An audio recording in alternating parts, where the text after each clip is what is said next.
그의 여름이 참말로 무더웠지요. 유리마님이 금강산 청담사로 불공을 들이러 올라가던 날이었답니다. 28 꽃다운 나이에 홀로 된 과부라지만 그 미색이란 게 마을 총각들 넋을 빼놓을 정도였거든요. 하지만 마님은 늘 엄숙하게 지내시곤 했답니다. 그날 아침부터 마님의 기색이 남달랐어요. 평소보다 일찍 일어나셔서 정갈하게 몸단장을 하시더라니까요. 하얀 적삼에 연두색 치마를 입으시고 머리는 단정하게 쪽을 찌셨지요.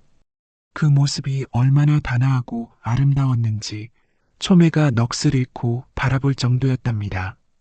초매야, 짐 챙겨라. 오늘은 꼭 산 위까지 올라가야 한다. 여종 초매가 보따리를 싸며 걱정스레 말하더라니까요. 마님, 요새 산적들이 들끓는다는데 그냥 마을 향당에서 불공 들이시면 안 되겠어요? 혼자서 그 먼 길을 가시다니. 아이고, 그게 무슨 소리냐? 죽은 영감의 3년째가 다 되어 가는데 제대로 된 큰 절에서 정성을 들여야지. 마을 향당에서 대충 하는 게 어디 불공이냐? 초매가 한숨을 쉬며 대답했어요. 그래도 위험해요. 혼자 가시지 마시고 마을 산에 몇 명이라도 데리고 가시면 남자들 데리고 다니면서 불공을 드린다는 게 말이 되느냐? 염부라는 입으로 잡담이나 하겠다. 마님의 성격이 원래 고집이 센 편이었거든요. 한번 마음먹으면 10마리 소가 끌어도 안 돌아서는 분이셨어요. 그렇게 해서 올라간 산길이었는데 초매와 둘이서 걸어가면서도 마님은 계속 뭔가 생각에 잠겨 계셨어요. 가끔 한숨을 쉬시거나 멀리 산봉우리를 바라보며 눈물을 글썽이시기도 하셨지요. 마님, 무슨 걱정이라도 있으세요? 아니다. 그냥 영감 생각이 나서 그래. 하지만 초매가 보기에는 단순히 돌아가신 남편 생각만은 아닌 것 같았어요. 뭔가 더 깊은 고민이 있어 보였거든요. 한참을 올라가니 하늘이 갑자기 먹구름으로 덮이더니 소나기가 억수로 쏟아지기 시작했지요. 두 사람이 바위 밑에서 비를 피하고 있는데 저 아래 절벽에서 무슨 소리가 들리는 거 아니겠어요? 살려주오. 그 소리가 바람에 실려서 희미하게 들려왔는데 처음에는 짐승 소리인 줄 알았어요. 하지만 자세히 들어보니 분명 사람 목소리더라고요. 마님이 가슴이 철렁했지요. 초매야, 지금 뭔 소리 안 들렸냐? 네, 빗소리 말고요?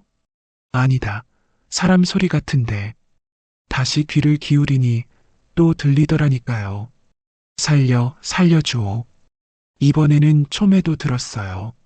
마님, 정말 사람 소리예요. 두 사람이 서로를 바라보며 고민했지요. 이런 비 오는 날에 절벽 아래로 내려간다는 게 위험하기도 하고 혹시 함정일 수도 있었거든요. 마님, 위험해요. 혹시 산적들이 꾀를 부리는 건 아닐까요? 하지만 유리 마님은 그럴 뿐이 아니었어요. 남을 돕는 일에는 목숨도 아끼지 않으시는 성격이었거든요. 사람이 죽어가는데 어떻게 그냥 지나칠 수 있겠냐. 가보자. 초매 손을 잡고 조심조심 절벽으로 내려가는데 비에 젖은 바위가 미끄러워서 몇 번이나 넘어질 뻔했어요. 마님의 하얀 적삼도 진흙으로 더러워지고 치마자락도 찢어졌지요. 한참을 내려가니 웬 청년이 피투성이가 되어 쓰러져 있더라고요. 한 20살 남짓 되어 보이는데 왼쪽 다리가 이상하게 꺾여 있고 온몸이 상처투성이었답니다. 얼굴은 피와 진흙으로 범벅이 되어서 제대로 보이지도 않았어요. 어머나, 이 사람이 어찌 이리 된 거야? 초매가 무서워하며 뒤로 물러섰지만 유리마님은 달랐지요. 그냥 두고 갈 수가 없다며 청년의 이마에 손을 대어 보셨거든요. 열이 펄펄 끓고 있더라니까요. 초매야, 어서 물 떠와라. 이 사람 죽겠다. 마님, 이런 사람 함부로 건드리면 안 됩니다. 혹시 도적대 중 하나가 아닐까요? 이렇게 절벽에서 떨어진 게 우연일 리가. 하지만 마님은 이미 마음을 정하신 거였어요. 젖은 치마폭을 찢어 청년의 상처를 감싸주시고는 비를 맞아가며 간호를 해주셨지요. 청년이 깨어나는데 꼬박 2시간이 걸렸어요. 그동안 마님은 한시도 옆을 떠나지 않으시고 돌봐주셨답니다. 초매는 계속 불안해하며 주변을 경계했고요. 이 사람 이름이 뭐냐? 청년이 간신히 눈을 뜨며 말하더라고요. 목소리가 너무 약해서 거의 들리지 않았어요. 강쇠라고 불러주시오. 그때 마님의 가슴이 왜 그리 두근거렸는지 모르겠어요. 그 눈빛이 참말로 아픈 짐승 같으면서도 어딘가 깊숙한 곳에 뭔가 숨겨둔 것 같았거든요. 슬픔과 분노가 뒤섞인 듯한 그런 묘한 눈빛이었지요. 그럼 강쇠라 하자꾸나. 일단 우리 집에서 몸 추스르고 나을 때까지 머스밀이라도 해서 끼니는 때우거라. 강쇠가 고개를 끄덕이며 말했어요. 고맙습니다, 마님. 은혜를 잊지 않겠습니다. 그렇게 해서 세 사람이 비를 맞아가며 마을로 돌아왔지요. 강쇠는 마님이 업어주기도 하고 초매가 부축해주기도 하면서 간신히 걸을 수 있었답니다. 마을에 도착했을 때는 해가 이미 뉘엿뉘엿 넘어가고 있었어요. 마을 사람들이 모여들어 수군거렸지요. 유리마님이 웬 사내를 데려왔네? 저 사람 누구야? 얼굴이 말이 아니네. 혹시 도적은 아닐까? 요즘 세상이 얼마나 험한데. 하지만 마님은 신경 쓰지 않으셨어요. 강쇠를 집으로 데려가서 따뜻한 물로 씻겨주시고 상처에 약도 발라주셨지요. 그때 아무도 몰랐어요. 이 청년이 풍산 마을에 어떤 바람을 일으킬지, 그리고 마님의 평온했던 일상이 어떻게 바뀔지 말이에요. 강쇠가 유리마님 댁에서 지낸 지 한 달 남짓 되었을 때였지요. 다리는 아직 절뚝거렸지만 꽤 성실하게 일을 했답니다. 아침이면 해 뜨기 전에 일어나서 우물물 길어다 나르고 마당 쓸고 감자밭에 물도 주고 그랬거든요. 처음에는 정말 볼품없어 보였어요. 상처투성이에 절뚝거리는 다리 말수도 적고 항상 고개를 숙이고 다니는 모습이 딱 불쌍한 머슴 같았거든요. 하지만 시간이 지날수록 뭔가 달라 보이기 시작했답니다. 우선 체격이 생각보다 좋았어요. 상처가 나으면서 드러난 몸을 보니 어깨가 꽤 넓고 팔다리도 단단해 보였지요. 그리고 일하는 솜씨도 보통이 아니었어요. 마치 어릴 때부터 온갖 일을 다 해본 것처럼 익숙하더라고요. 강쇠야, 너 집안이 어디냐? 마님이 물어보셨지만 강쇠는 항상 같은 대답만 했어요. 기억이 나지 않습니다, 마님. 정신을 차려보니 절벽 아래 있었거든요. 초매가 하루는 마님께 이상한 소리를 하더라니까요. 마님, 그 강쇠라는 놈 뭔가 이상해요. 일할 때는 착실해 보이는데 가끔 눈빛이 범 같다고 할까요? 무슨 소리냐? 불쌍한 사람을 그렇게 의심하고. 정말이에요. 아무도 안 볼 때 혼자 있으면 완전히 다른 사람 같아요. 그리고 밤에 마당에서 혼자 뭔가 연습하는 것 같기도 하고. 하지만 마님은 초매 말을 대수롭지 않게 여기셨어요. 오히려 강쇠에게 더 관심을 보이시기 시작했지요. 강쇠는 정말 이상한 사람이었어요. 낮에는 말없이 묵묵히 일만 하다가 밤이 되면 마당을 서성거리곤 했답니다. 가끔 달밤에 혼자 서서 하늘을 올려다보는 모습이 마치 뭔가를 그리워하는 것 같기도 하고 복수를 다짐하는 것 같기도 했어요. 그러던 어느 날 밤이었지요. 한여름 무더위가 기승을 부리던 때였는데 강쇠가 늦게까지 감자밭에 물을 주고 있었어요. 땀에 흠뻑 젖어서 적삼을 벗고 일하고 있는데 뒷마당 우물가에서 무슨 소리가 들리는 거 아니겠어요? 물 떨어지는 소리와 함께 여자의 작은 한숨소리가 들려왔지요. 강쇠가 호기심에 살그머니 다가가 보니 아이고, 이걸 어떻게 표현해야 할지 모르겠어요. 유리마님이 더운 여름밤에 혼자 목욕을 하고 계시더라고요. 달빛 아래서 젖은 머리카락이 어깨에 흘러내리고 하얀 속치마가 물에 젖어서 몸에 달라붙어서 그야말로 천상의 선녀가 따로 없었지요. 마님의 목선이 하얗게 드러나고 어깨의 곡선이 달빛에 비쳐서 마치 옥처럼 빛나더라니까요. 물방울이 몸을 타고 흘러내리는 모습이 강쇠는 그만 숨이 막혔어요. 강쇠는 그 자리에서 꼼짝도 못하고 서 있었답니다. 가슴이 쿵쿵 뛰고 목구멍이 마르고 온몸에서 이상한 열기가 올라오더라니까요. 마님이 고개를 돌릴까봐 무서웠지만 그 모습에서 눈을 뗄 수가 없었거든요. 마님이 물에서 나와 적삼을 걸치시는데 젖은 천이 몸의 굴곡을 그대로 드러내고 있었어요. 가슴에 부드러운 곡선과 허리에 잘록한 선, 그리고 다리의 매끈한 라인까지 강쇠는 지금까지 이런 아름다운 모습을 본 적이 없었거든요. 그때 마님이 물기를 털며 작은 소리로 중얼거리시더라고요. 아직도 이렇게 혼자 언제까지 일해야 할까? 그 목소리에 깊은 외로움이 묻어 있었어요. 과부로 지내시는 마님의 속마음이 그대로 드러난 순간이었지요. 강쇠는 그만 으음하고 작은 소리를 내고 말았어요. 너무 감동적이고 아름다워서 저절로 나온 탄식이었지요. 누구야? 마님이 깜짝 놀라 돌아보셨지만 강쇠는 이미 황급히 도망친 뒤였답니다. 심장이 터질 것 같이 뛰면서 사랑채로 뛰어들어갔어요. 지금 뭘 본 거야? 이럴 수가. 그날 밤부터 강쇠는 잠을 설치기 시작했어요. 사랑채 작은 방에 누워서는 마님의 안채 불빛만 바라보곤 했지요. 가끔 그 불빛이 희미하게 흔들리면 마님이 뭘 하고 계신지 상상하며 밤새 뒤척거렸답니다. 저 등불 아래서 마님은 뭘 하고 계실까? 혹시 나와 같은 마음일까? 그런 생각을 하면 얼굴이 화끈거리고 가슴이 답답해졌어요. 이런 감정을 느껴본 적이 없었거든요. 촘에도 눈치가 빠른 계집이라 강쇠의 변화를 금세 알아차렸지요. 마님, 강쇠놈 요새 이상해요. 밤마다 마님 방 쪽만 바라보고 있다니까요. 그리고 낮에도 일하다가 자꾸 마님 쳐다보고. 그래, 나는 못 느꼈는데. 정말이에요. 마님이 지나가시면 눈을 못 떼더라고요. 그리고 밤에는 마당을 서성거리면서 안채만 바라봐요. 하지만 유리 마님은 그저 웃기만 하셨어요.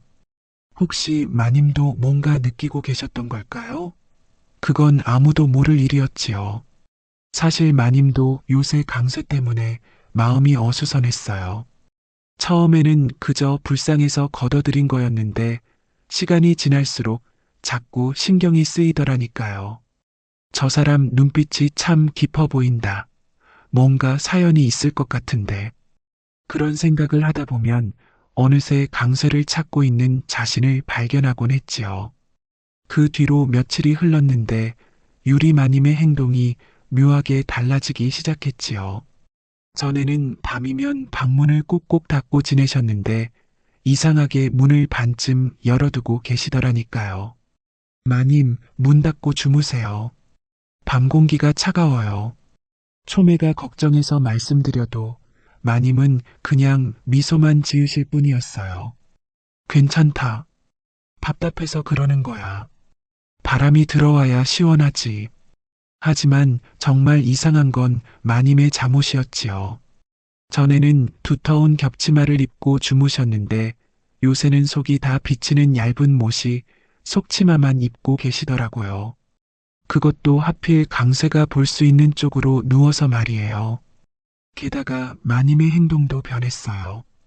강쇠가 일하고 있으면 자주 나와서 보시곤 했지요. 강쇠야, 힘들지 않느냐? 물이라도 한 그릇 마셔라. 강쇠야, 날이 더운데 그늘에서 좀 쉬어라. 이런 식으로 자꾸 관심을 보이시니까 강쇠는 그야말로 미치겠더라니까요. 마님이 가까이 오실 때마다 향기가 나고 치마자락이 바람에 날릴 때마다 심장이 뛰고 마님이 나를 혹시 그런 생각을 하면 일손이 멈춰지곤 했어요. 일을 하다가도 자꾸만 안채 쪽을 힐끔힐끔 보게 되고 밤이 되면 발가락 끝으로 조심조심 마님 방 근처로 다가가곤 했어요. 어느 날 밤은 정말 대담하게도 방 앞까지 가서 서성거렸지요. 반쯤 열린 문 사이로 마님의 모습이 어렴풋이 보이더라니까요. 달빛에 비친 마님의 어깨선과 부드럽게 일어나는 가슴의 곡선이, 아이고, 이걸 어떻게 말로 표현해야 할지 마님이 잠든 척 하면서도 사실은 깨어 계신 것 같았어요. 가끔 몸을 뒤척이시면서 치마가 올라가기도 하고 적삼이 흘러내리기도 하고 마치 일부러 그러시는 것 같았거든요. 강쇠가 한 발짝 더 다가서려는 순간이었어요. 어디 가는 거야, 강쇠? 초매가 뒤에서 나타나더라니까요. 강쇠는 깜짝 놀라 뒤로 물러섰지요. 아, 아무것도 아니다. 그냥이 뭐야? 밤마다 마님 방 앞에서 맴도는 게 그냥이라는 거야? 초매의 눈에는 질투와 분노가 섞여 있었어요. 사실 초매도 강쇠를 좋아했거든요. 처음에는 그저 불쌍해서 시작된 마음이었는데 어느새 깊어져 있었던 거였지요. 강쇠야, 너 정말 위험한 생각하고 있는 거 아니야? 마님은 양반집 마님이시고 너는 알고 있다. 강쇠가 낮은 목소리로 대답했어요. 하지만 그의 눈빛은 여전히 어둠 속에서 이상하게 빛나고 있었지요. 너 진짜 모르는 거야? 양반과 머슴이 어떻게 그런 일이 있을 수 있다고 생각해? 발각되면 너는 죽고 마님은. 초매가 말을 잇지 못했어요. 너무 끔찍한 일이었거든요. 하지만이 뭐야? 그런 생각 아예 하지 마. 그리고 나도 있다는 걸 잊지 마. 초매의 마지막 말에는 애원하는 기색이 섞여 있었어요.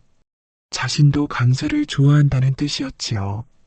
그 다음 날부터 초매는 밤마다 강쇠를 감시하기 시작했답니다.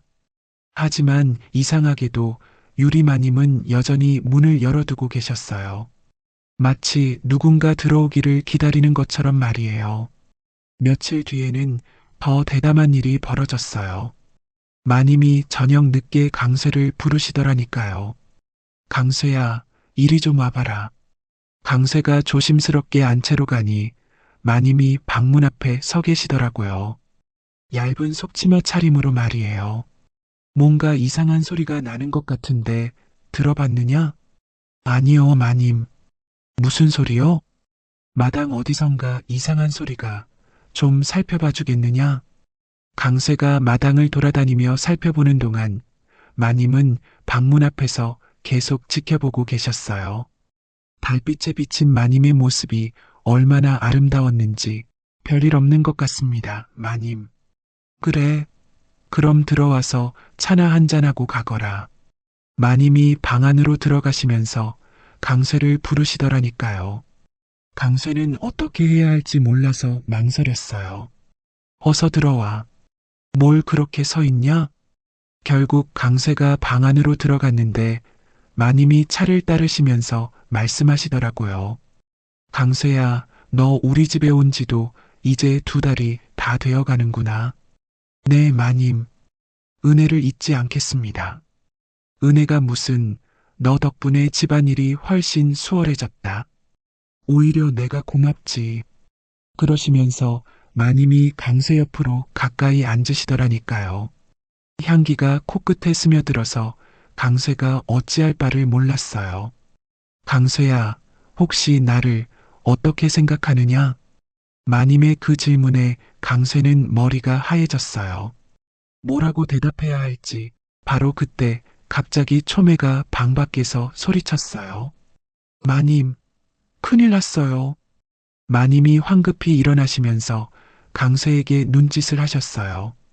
어서 나가라는 뜻이었지요. 과연 마님이 진짜로 강쇠를 유혹하고 계셨던 걸까요? 아니면 그냥 외로움 때문이었던 걸까요? 그건 마님만이 아실 일이었지요. 하지만 한 가지 분명한 건 이 조용했던 마을에 뭔가 큰 일이 벌어질 것 같은 기운이 감돌고 있었다는 거였어요. 그해 가을이 깊어질 무렵이었지요. 유리마님이 갑자기 청담사에 다시 불공을 들이러 가겠다고 하시더라니까요. 이번에는 강쇠만 데리고 가겠다. 초매가 깜짝 놀라며 말렸어요. 마님, 그럼 안 되지요. 저도 같이 가야. 너는 집을 지켜야 한다. 강쇠 다리도 많이 나았으니 이제 집 나르는 일 정도는 할 수 있을 거야. 초매의 가슴에 불안한 기운이 스며들었지요. 마님과 강쇠 둘만 산에 간다니 무슨 일이 벌어질지 뻔했거든요.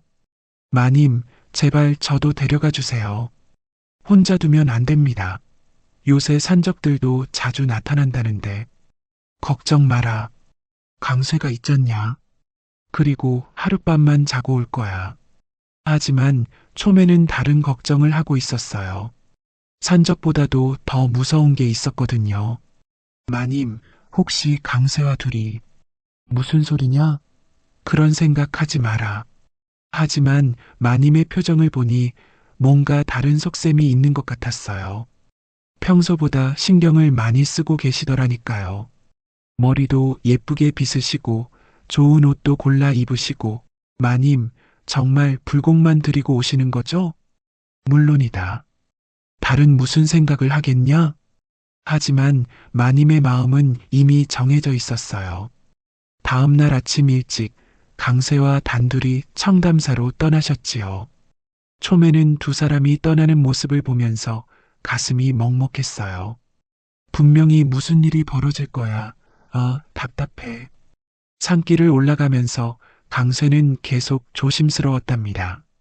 마님 옆에서 걷기만 해도 가슴이 두근거리고 가끔 마님의 치마자락이 바람에 날릴 때마다 어디를 봐야 할지 몰라 했지요. 강쇠야, 너 혹시 나를 무서워하느냐? 아닙니다, 마님. 그럼 뭐가 그리 어색하냐? 평소에 말도 별로 안 하고. 마님이 문득 걸음을 멈추시더니 강쇠를 돌아보셨어요. 그 눈빛이 참말로 이상했지요. 마치 뭔가를 묻고 있는 것 같기도 하고 유혹하는 것 같기도 하고. 마님, 뭐냐? 아무것도 아닙니다. 강쇠가 고개를 떨구며 대답했지만 마님은 그 모습이 오히려 더 귀여워 보이셨나 봐요. 강쇠야, 너 정말 솔직한 사람이구나. 네. 다른 남자들 같으면 벌써 어떻게든 나를 하지만 너는 그렇지 않잖냐. 마님의 말씀에 강쇠가 얼굴이 빨개졌어요. 사실은 온갖 생각을 다 하고 있었거든요. 청담사에 도착해서 불공을 드리는 동안에도 강쇠는 계속 마님을 힐끔힐끔 쳐다봤어요. 정성스럽게 기도하시는 모습이 더욱 아름다워 보였거든요. 부처님, 이 여인에게 복을 내려주소서. 마님이 중얼거리시는 기도 소리가 들렸는데 왠지 자신을 위한 기도 같지는 않았어요. 불공을 마치고 내려오는 길에 해가 벌써 뉘엿뉘엿 넘어가고 있었어요. 마님이 말씀하시더라니까요. 오늘은 늦었으니 저기 주막에서 하룻밤 자고 내려가자. 강쇠의 심장이 벌렁 뛰었지요. 주막에서 마님과 밤을 보낸다니. 하지만 감히 반대할 수도 없고 그냥 따라갈 수밖에 없었답니다. 주막 영감이 나와서 말하더라고요. 방이 하나밖에 없는데 괜찮겠습니까? 요새 손님이 많아서. 상관없다. 저 사람은 우리 집 머슴이니까. 강쇠는 마님이 그렇게 말씀하시니까 조금 서운했어요. 하지만 어쩔 수 없었지요. 그렇게 해서 둘이 한 방에 머물게 되었어요. 강쇠는 방 한쪽 구석에 웅크리고 앉아 있고 마님은 반대편에 누워 계셨답니다. 저녁 식사를 함께 하면서도 계속 어색한 기운이 흘렀어요. 마님은 자꾸 강쇠를 쳐다보시고 강쇠는 밥그릇만 들여다보고 있고. 강쇠야, 밥맛이 없느냐? 아니요, 맛있습니다. 그럼 왜 그렇게 적게 먹냐? 배가 부릅니다. 사실은 긴장해서 목으로 넘어가지 않았거든요. 밤이 깊어지자 마님이 갑자기 말씀하시더라니까요. 강수야, 이리 좀 와봐라. 마님? 이불 속이 너무 썰렁하구나. 추위가 뼈에 스며든다. 강쇠가 떨리는 마음으로 마님 곁으로 다가갔어요. 마님이 이불을 들어 올리며 속으로 들어오라 하시더라니까요. 마님, 이러시면 괜찮다. 아무도 모를 테니까. 그냥 추워서 그러는 거야. 강쇠가 조심스럽게 이불 속으로 들어가는데 마님의 따뜻한 체온이 느껴지더라니까요. 그리고 은은한 향기까지. 강쇠야. 네, 마님. 너 나를 어떻게 생각하느냐? 마님이 강쇠를 돌아보시는데 그 눈빛에 무언가 간절함이 섞여 있었어요. 바로 그 순간이었어요. 갑자기 문이 쾅 하고 열리더니 검은 옷을 입은 사내들이 우르르 들어오는 거 아니겠어요? 헤헤헤, 이런 좋은 광경을 보다니. 산적들이었답니다. 그것도 보통 산적이 아니라 이름난 무리 같아 보였어요. 무기도 제대로 된 걸 들고 있고 행동도 조직적이었거든요. 이 고운 마님을 혼자 두기엔 너무 아깝지 않냐? 두목으로 보이는 사내가 비웃으며 말했지요. 강쇠는 벌떡 일어나 마님을 뒤로 감쌌답니다. 누구냐, 너희들. 어떻게 여기까지. 우리가 누군지는 중요하지 않다. 중요한 건 이 아름다운 마님과 재미있게 놀 거라는 거지. 그런데 이상한 일이 벌어졌어요. 강쇠의 눈빛이 갑자기 변하기 시작했거든요. 무언가가 그의 내면에서 꿈틀거리고 있었어요. 산적 두목이 큰 칼을 빼들며 강쇠를 노려보더라니까요. 이 절름발이 놈이 감히 누구 앞에서 나대는 거야? 하지만 강쇠는 물러서지 않았어요. 오히려 한 발짝 앞으로 나서며 마님을 더욱 꼭 감쌌지요. 마님께 손대지 마라. 뭐? 이 미친놈이. 두목의 얼굴이 일그러졌어요. 자신들을 무시하는 강쇠의 태도가 마음에 들지 않았거든요. 형님, 저놈부터 처리하고 마님과 놀까요? 다른 산적 하나가 몽둥이를 들고 다가왔어요. 하지만 강쇠는 여전히 물러서지 않았답니다. 내가 살아있는 한마님께 손가락 하나 대지 못할 것이다. 하하, 이 불쌍한 놈이 뭔 소리를 하는 거야? 두목이 몽둥이를 들어 강쇠의 머리를 내려쳤어요. 쿵 하는 소리와 함께 강쇠가 바닥에 쓰러졌지요. 피가 이마에서 흘러내렸답니다. 유리마님이 비명을 지르며 강쇠를 흔들었어요. 강쇠야, 강쇠야, 정신 차려.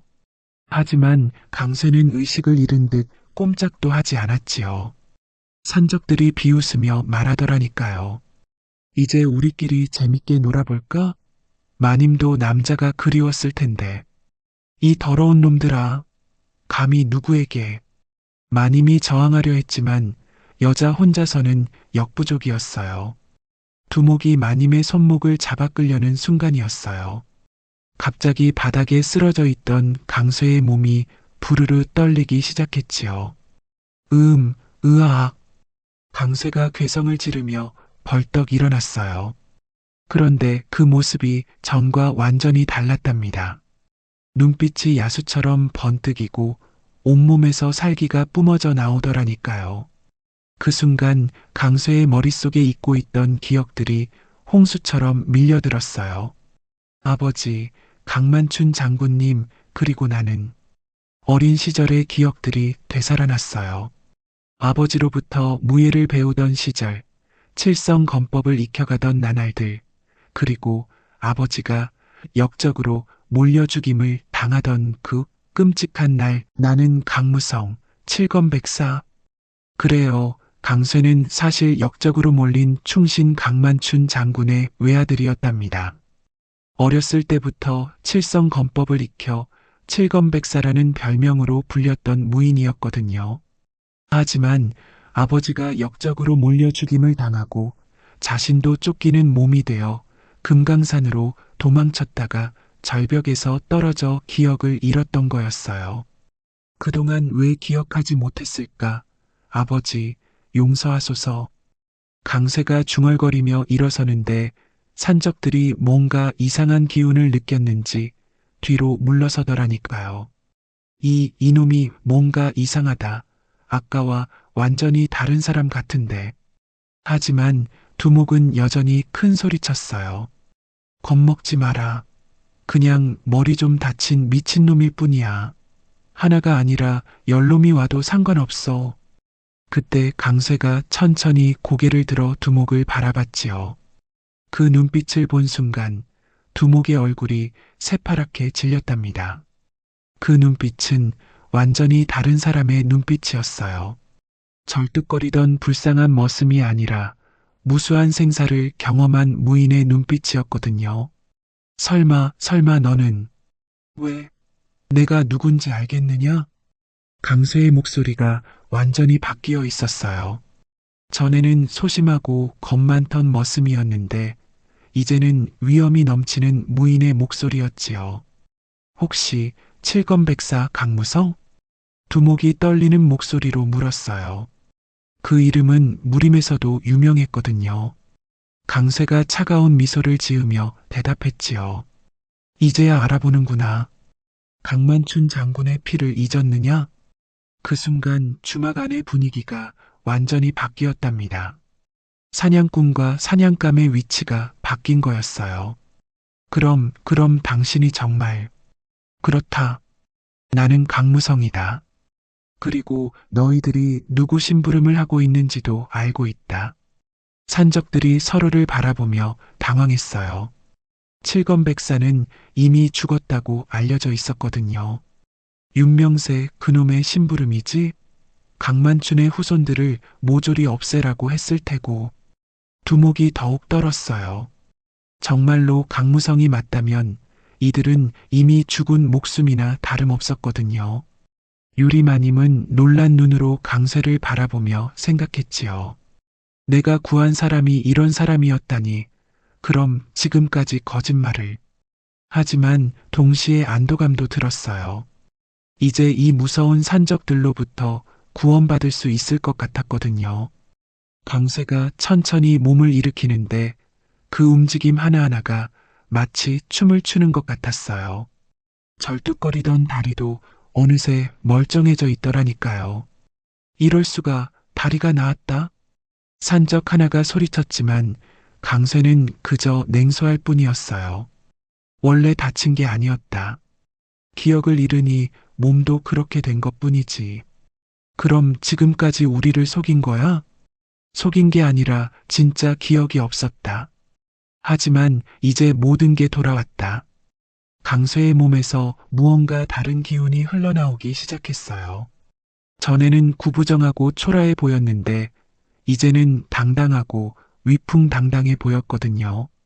두목이 부들부들 떨며 뒤로 물러섰어요. 칠검백사의 이름은 무림에서도 유명했거든요. 어린 나이에 벌써 인류고수의 경지에 올랐다고 소문이 자자했던 인물이었지요. 형님들, 우리가 잘못 건드린 것 같습니다. 어서 도망쳐야. 하지만 이미 늦었어요. 강쇠가 주막 바닥에 떨어진 산적의 칼을 집어들었거든요. 도망? 이미 늦었다.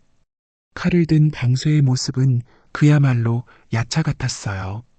달빛이 칼날에 반사되어 번쩍이고 그 눈빛은 차가운 얼음 같았지요. 아니다, 잠깐만. 우리도 어쩔 수 없이 하는 일이야. 윤명세 그놈이 시켜서. 그래, 나도 안다. 하지만 그것 때문에 너희들이 용서받을 수 있다고 생각하느냐?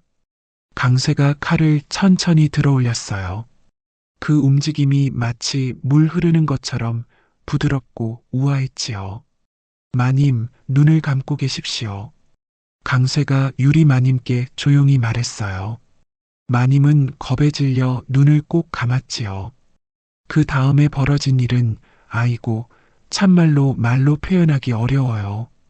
강쇠가 마치 바람처럼 움직이더니 순식간에 산적들을 모두 제압해버린 거였답니다. 칠성검법의 위력이 그제야 드러났어요. 검이 7개의 별처럼 번쩍이며 산적들을 쓰러뜨렸지요. 한 명은 어깨를, 한 명은 다리를, 또 한 명은 팔을. 아, 살려주오. 이럴 수가. 비명소리가 주막을 가득 채웠지만 강쇠는 표정 하나 변하지 않았어요. 마지막에 두목만 남았을 때 칼끝을 목에 대고 말하더라니까요. 너희들이 누구 심부름을 하는 건지 알고 있다.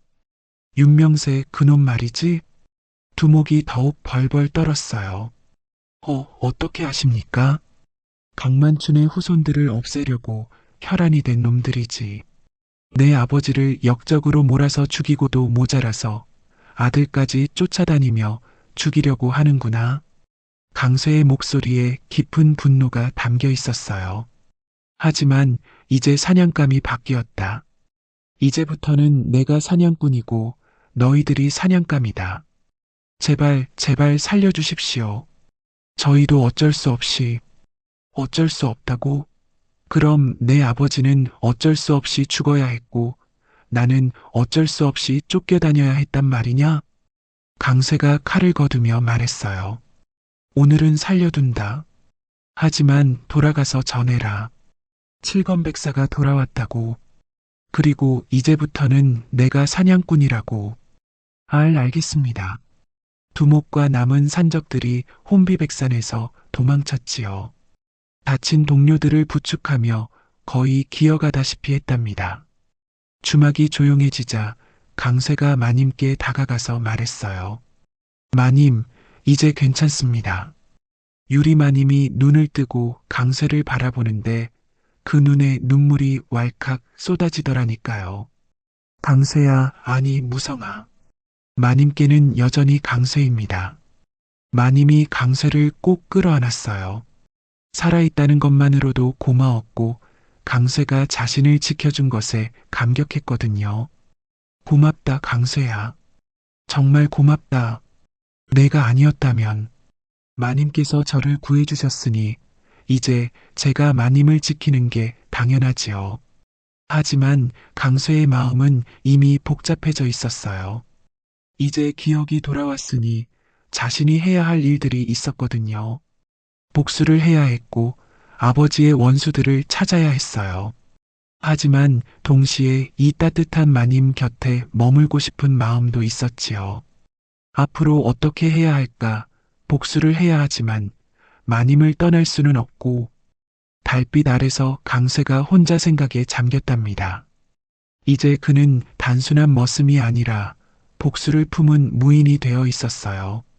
그 밤 주막에서 둘은 처음으로 진실한 대화를 나누었답니다. 강쇠는 자신의 정체와 과거에 대해 모든 걸 털어놓았고 마님은 그 이야기를 들으며 눈물을 흘렸지요. 그런 일이 참 고생이 많았구나. 이제 괜찮습니다. 마님 덕분에 새로운 삶을 얻었으니까요. 그날 밤 두 사람 사이에는 전에 없던 깊은 유대가 생겼답니다. 주막에서 하룻밤을 보낸 뒤 강쇠와 유리마님은 마을로 돌아왔어요. 하지만 강쇠의 마음은 이미 다른 곳에 가 있었지요.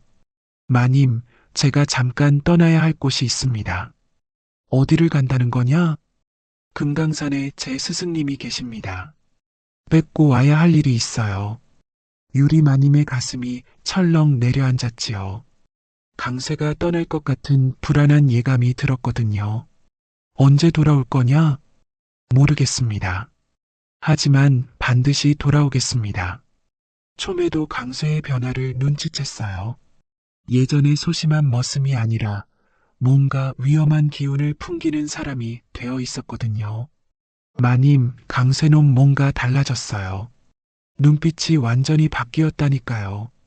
그리고 걸음걸이도 말투도 마치 다른 사람 같아요. 하지만 마님은 이미 강쇠의 정체를 알고 있었어요.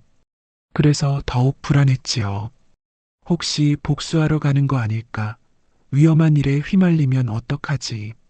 강쇠는 그날 밤 홀로 떠났답니다. 금강산 깊숙한 곳에 있는 청담대사를 찾아가기 위해서였어요.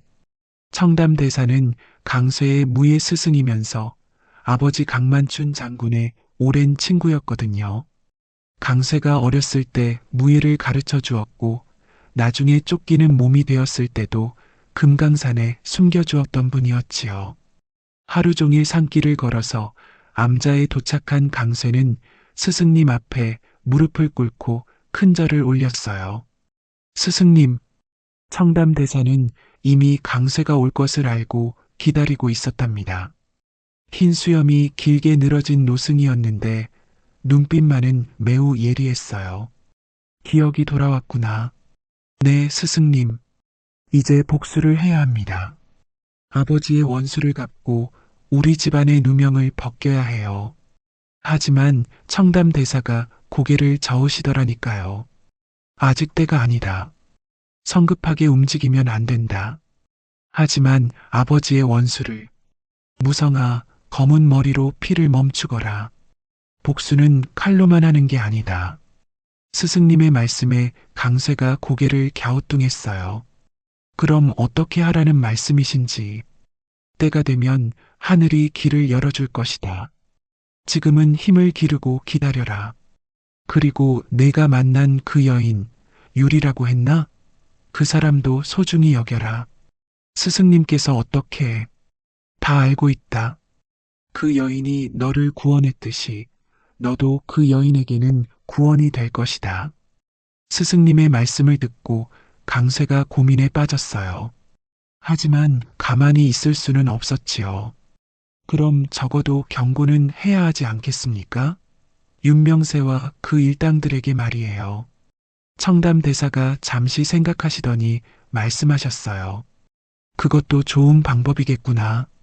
하지만 조심해야 한다. 아직 내 정체를 완전히 드러낼 때는 아니다. 알겠습니다, 스승님. 그렇게 해서 강쇠는 한양으로 향했답니다. 윤명세 부원군에게 경고를 하기 위해서였어요. 한양에 도착한 강쇠는 며칠 동안 윤명세의 저택을 염탐했어요. 언제 들어가고 나오는지, 경비는 어떻게 서는지 모든 걸 파악한 다음에 움직였지요. 마침내 밤중에 부원군 저택에 침입할 기회가 왔어요. 담을 넘고 지붕을 타고 다니는 모습이 마치 그림자 같았지요. 옛날에 배운 경공술이 몸에 배어 있었거든요. 부원군이 서재에서 혼자 책을 보고 있을 때 갑자기 뒤에서 차가운 목소리가 들렸어요. 윤명세. 부원군이 깜짝 놀라 돌아보니 검은 옷을 입은 젊은 사내가 서 있더라니까요. 얼굴은 보이지 않았지만 그 기운만으로도 섬뜩했어요. 누구냐? 어떻게 여기까지? 호의. 소리 지르지 마라. 호의들은 모두 잠들어 있다. 정말로 아무도 오지 않았어요. 강쇠가 미리 잠들게 하는 약을 뿌려놓았거든요. 강만춘 장군을 기억하느냐? 부원군의 얼굴이 새파랗게 질렸어요. 그 이름을 듣는 순간 과거의 일들이 떠올랐거든요. 설마 너는 강만춘의 아들 강무성이다. 강쇠가 칼을 살짝 빼어 보이며 말했어요. 칼날이 촛불에 반사되어 번쩍였지요. 이럴 수가. 내가 살아있다니. 놀랍냐? 내가 죽였다고 생각했던 칠검백사가 살아서 내 앞에 나타났으니 말이다. 부원군이 벌벌 떨며 뒤로 물러섰어요. 나는 그때 어쩔 수 없었다. 상부의 명령이었고. 어쩔 수 없었다고? 무고한 충신을 역적으로 몰아서 죽이는 게 어쩔 수 없는 일이었다고? 강쇠의 목소리에 분노가 섞여 있었어요. 오늘은 경고차 왔다. 하지만 다음에는 이 칼이 내 목을 벨 것이다.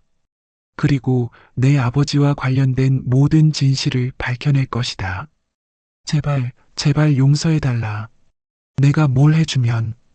용서? 그런 건 내 아버지께 빌어라. 지옥에서 말이다. 그리고는 바람처럼 사라져버렸지요. 부원군은 한동안 벌벌 떨며 제자리에 서 있었답니다. 강쇠는 한양에 정의의 경고를 남기고 다시 마님이 계신 마을로 돌아갈 준비를 했어요. 이제 진짜 집으로 돌아갈 때가 된 거였지요. 하지만 그의 마음속에는 복수의 불씨가 여전히 타오르고 있었답니다. 언젠가는 반드시 아버지의 원수를 갚겠다는 다짐과 함께 말이에요. 한양에서 경고를 마친 강쇠가 마을로 돌아온 것은 보름달이 떠있던 가을밤이었어요. 유리 마님과 초매는 마당에서 강쇠를 기다리고 있었지요. 실은 두 사람 모두 강쇠가 돌아올지 확신이 서지 않았어요. 복수를 위해 떠났을 수도 있고 아니면 정말로 죽었을 수도 있었거든요. 마님, 정말 올까요? 벌써 열흘도 넘었는데. 초매가 불안한 마음에 말했어요. 온다고 했으니까 올 거야.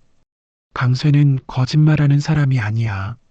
하지만 마님의 목소리에도 걱정이 섞여 있었어요. 그때 대문 밖에서 발소리가 들렸어요. 두 사람이 동시에 고개를 돌리니 강쇠가 달빛을 받으며 걸어오고 있더라니까요. 강쇠야. 마님이 달려가서 강쇠를 꼭 안았어요. 눈물이 왈칵 쏟아지더라니까요. 정말 돌아올 줄 알았다. 너무 걱정했다. 초매도 뒤에서 기뻐하며 말했어요. 강쇠야, 우리 절지 말기로 해. 이제 어디 가지 마. 강쇠가 두 사람을 번갈아 보며 미소를 지었어요. 이상하게도 마음이 편안해졌거든요. 복수도 중요하지만 이렇게 자신을 기다려주는 사람들이 있다는 게 더 소중하게 느껴졌지요. 네, 이제 어디 가지 않겠습니다. 여기가 제 집이니까요. 그날 밤 강쇠는 오랜만에 마님과 함께 시간을 보냈어요. 마당에 앉아서 달을 보며 그동안 있었던 일들을 이야기했지요. 강쇠야, 너 이제 정말 다른 사람이 된 것 같다. 어떤 면에서요? 모든 면에서. 걸음걸이도 말투도 눈빛도 전에는 소심하고 조심스러워 보였는데 이제는 당당하고 자신감 넘쳐 보여. 그래도 마님께는 여전히 그냥 강쇠입니다. 고맙다. 그 말이 참 듣기 좋구나. 초매도 옆에서 끼어들었어요. 강쇠야, 나도 너를 좋아한다. 마님만 좋아하지 말고 나도 봐줘. 강쇠가 당황하며 두 사람을 바라봤지요. 어떻게 답해야 할지 모르겠더라니까요. 두 분 다 소중합니다. 마님은 제 은인이시고 초매는 나는 뭐야? 초매도 소중한 사람입니다. 마님만큼이나요. 초매가 얼굴을 빨갛게 하며 기뻐했어요. 그때 유리 마님이 갑자기 일어서서 말씀하시더라고요. 강쇠야, 이제 정말 솔직하게 말해볼까? 나도 너를 좋아한다. 여자로서 말이야. 초매가 깜짝 놀라며 소리쳤어요. 마님, 그런 말씀을. 뭐가 어때? 우리 모두 서로 좋아하는데 숨길 필요가 뭐 있겠냐? 강쇠도 나를 좋아하고 나도 강쇠를 좋아하고 초매도 강쇠를 좋아하잖아. 강쇠는 그제야 깨달았어요. 자신이 얼마나 행복한 상황에 있는지 말이에요. 복수도 중요하지만 이런 평범한 행복도 소중하다는 걸 알게 되었거든요. 그럼 우리 셋이 함께 지내면 되는 거 아니겠어요? 초매가 손뼉을 치며 기뻐했어요. 맞아. 우리 셋이서 함께 살자. 다른 사람들이 뭐라고 하든 상관없어. 마님도 웃으시며 고개를 끄덕이셨지요. 그래, 그렇게 하자. 남들이 뭐라고 하든 상관없어. 우리가 행복하면 되는 거 아니야? 그날 밤부터 세 사람의 특별한 생활이 시작되었답니다. 낮에는 강쇠가 성실하게 일하고 저녁에는 셋이서 함께 식사하고 밤에는 글쎄요, 이건 좀 민망한 이야기인데 강쇠는 정말로 마님의 방과 초매의 방을 번갈아 가며 들락거렸답니다. 때로는 마님과 함께 달빛 아래서 이야기를 나누고 때로는 초매와 함께 웃으며 시간을 보냈어요. 하지만 이 모든 게 조심스럽고 은밀하게 이루어졌지요. 마을 사람들이 알면 큰일 날 테니까요. 며칠 뒤 마을 사람들이 이상한 소문을 퍼뜨리기 시작했어요. 유리마님 댁에서 밤마다 이상한 일이 벌어진다더라. 무슨 일인데? 강쇠라는 그 머슴이 밤마다 칼을 들고 마당에서 춤을 춘다는 거야. 칼춤?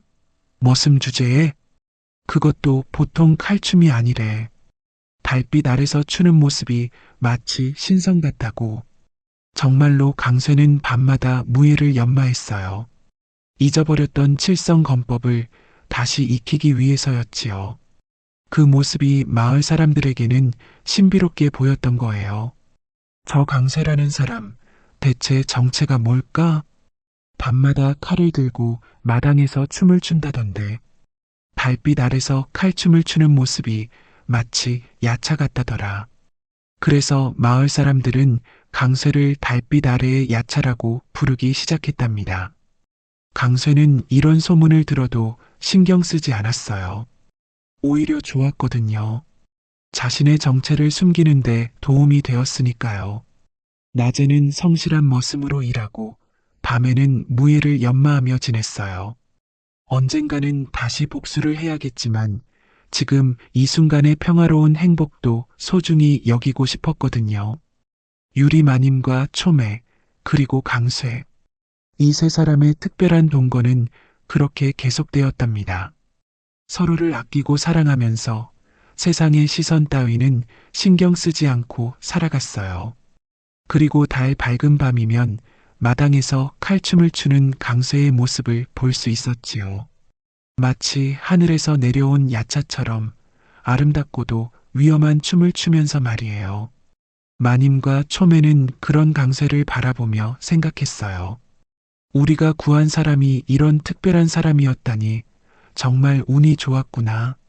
하지만 강쇠의 마음 깊은 곳에는 여전히 복수의 불꽃이 타오르고 있었답니다. 언젠가는 반드시 아버지의 원수를 갚고 집안의 누명을 벗겨야 한다는 다짐과 함께 말이에요. 그들이 그 후로 어떻게 지냈는지, 강쇠가 정말로 복수를 이루었는지는 그건 또 다른 이야기겠지요. 하지만 분명한 건 세 사람 모두 이전보다 훨씬 행복해졌다는 거였어요. 사랑과 우정, 그리고 서로에 대한 믿음으로 가득 찬 나날들을 보내게 되었거든요. 이렇게 해서 풍산 마을 뒷골짜기에서 벌어진 정절과 야심, 그리고 피해 복수극이 막을 내렸답니다. 달빛 아래서 칼춤을 추던 그 머슴이 실은 잃어버린 충신의 자손이었다는 이야기 어떠셨나요? 사랑도 있고 복수도 있고 무엇보다 세 사람의 특별한 인연이 참말로 아름다웠지요. 야담 도깨비를 찾아주신 여러분 감사합니다. 오늘도 재밌는 이야기로 여러분을 즐겁게 해드리겠습니다. 그 전에 좋아요와 구독 버튼 꼭 부탁드립니다. 그럼 시작할게요. 충청도 금산 어느 작은 마을이었답니다. 산과 들이 어우러진 평화로운 곳이었지요. 그런데 어느 날 새 감사가 부임해 왔답니다. 황감사라 하는 이 사람, 얼굴은 기름이 번들거리고 눈은 음흉하게 빛났지요. 그의 입에서는 늘 술 냄새가 풍겼고 손톱은 매서운 독수리 발톱처럼 날카로웠답니다. 황감사가 타고 온 가마는 붉은 비단으로 치장되어 있었고 그 주위로는 수십 명의 관노들이 땀을 흘리며 따라왔지요. 마을 입구에서부터 큰 북소리와 피리 소리가 울려 퍼졌답니다. 마을 사람들은 길가에 늘어서서 새 감사를 맞이했지요. 그러나 그들의 얼굴에는 기쁨보다는 걱정이 서려 있었답니다. 저기 온다네. 새 감사님이. 듣자 하니 탐욕이 심하다던데 우리 마을은 어찌 될는지. 작은 소곤거림이 마을 사람들 사이에 퍼졌지만 황감사의 눈초리가 날카롭게 빛나자 모두 입을 다물었답니다. 여봐라, 이 고을에 예쁜 계집들이 많다던데 어서 데려오너라. 황감사는 첫날부터 기생들을 불러들였답니다. 밤마다 관아에서는 흥청망청 노랫소리가 끊이지 않았지요. 술잔이 부딪히는 소리, 여인들의 웃음소리, 그리고 황감사의 취한 목소리가 밤하늘을 가득 메웠답니다. 허허, 좋구나. 내 평생 이런 즐거움을 찾아 헤맸노라. 밤이 깊어질수록 황감사의 웃음소리는 더욱 커졌고 기생들의 비명소리도 때때로 들려왔지요. 관아 주변을 지나는 사람들은 모두 귀를 막고 서둘러 지나갔답니다. 황감사는 낮에도 기생들을 곁에 두고 술을 마셨지요. 백성들의 민원은 뒷전으로 미뤄졌고 세금은 더욱 무거워졌답니다. 관리들은 황감사의 비위를 맞추기 위해 더욱 가혹하게 백성들을 다루었지요. 이번 달 세금이 또 올랐다네. 어찌 살아갈꼬. 조용히 하시게. 감사님 귀에 들어가면 큰일 날라. 고을 백성들은 새 감사의 행실에 한숨만 내쉬었답니다. 세금은 더 무거워졌고 관리들의 횡포는 날로 심해졌지요. 백성들의 얼굴에는 수심이 가득했답니다. 아이고, 이 어찌된 일이오? 전 감사님은 그래도 백성들 살피는데 힘썼는데. 조용히 하시오. 감사님 귀에 들어가면 큰일 날라오. 백성들의 한숨이 깊어갈 때였지요. 황감사의 귀에 이상한 소문이 들려왔답니다. 마을 외곽에 사는 과부 하나가 정절로 유명하다는 이야기였지요. 남편을 잃고도 20년을 홀로 지내며 한 번도 다른 남자를 만나지 않았다는 것이었습니다. 월양이라 남편 잃고도 20년을 홀로 지냈다고? 허참 재미있구나. 황감사의 눈이 번뜩였지요. 정절을 지키는 여인을 유혹하는 것, 그것이야말로 그의 취미였으니까요. 다른 고을에서도 그는 수많은 과부와 처녀들을 농락했다고 합니다. 그의 소나기에서 벗어난 여인은 없었지요. 그 여인 얼굴이 어떻더냐? 곁에 있던 관리가 공손히 대답했습니다. 들리는 말로는 나이 40을 넘겼으나 아직도 고운 자태를 잃지 않았다 합니다. 특히 눈빛이 맑고 고우며 걸음걸이가 단아하다 하옵니다. 황감사는 혀를 차며 미소 지었습니다. 정절 깨보는 재미가 제일이지. 어서 그 여인을 찾아내라. 하인들이 부산이 움직였답니다. 그들은 곧 월양의 집을 찾아냈지요. 작은 초가였지만 깨끗하게 정돈되어 있었고 마당에는 노란 국화가 활짝 피어 있었답니다. 담장 너머로는 작은 텃밭이 보였고 그곳에서 한 여인이 고추를 따고 있었지요. 저기 있습니다, 감사님. 저 여인이 월양이라 합니다. 황감사는 말에서 내려 천천히 월양의 집으로 걸어갔습니다.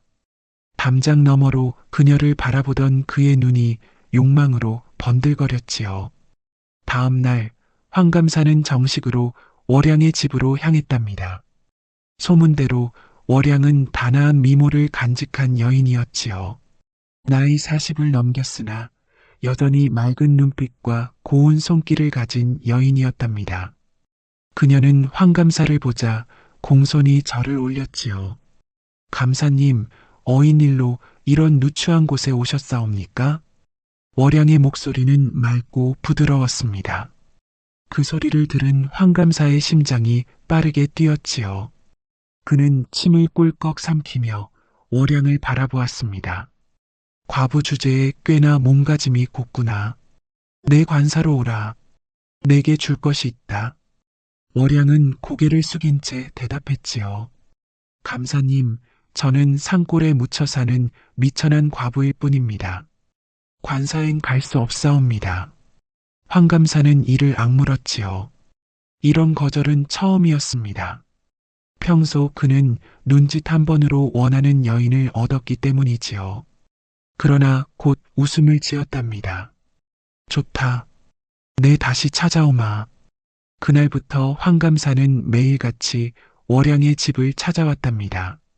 때로는 비단을 들고, 때로는 보석을 들고, 때로는 위협을 담은 말로 월양을 유혹했지요. 그러나 월양은 한 번도 마음을 흔들리지 않았답니다. 감사님, 이 몸은 이미 한 남자의 것이었습니다. 비록 그분은 이 세상에 없으나 제 마음만은 그분 곁에 있사옵니다. 황감사는 점점 초조해져 갔지요.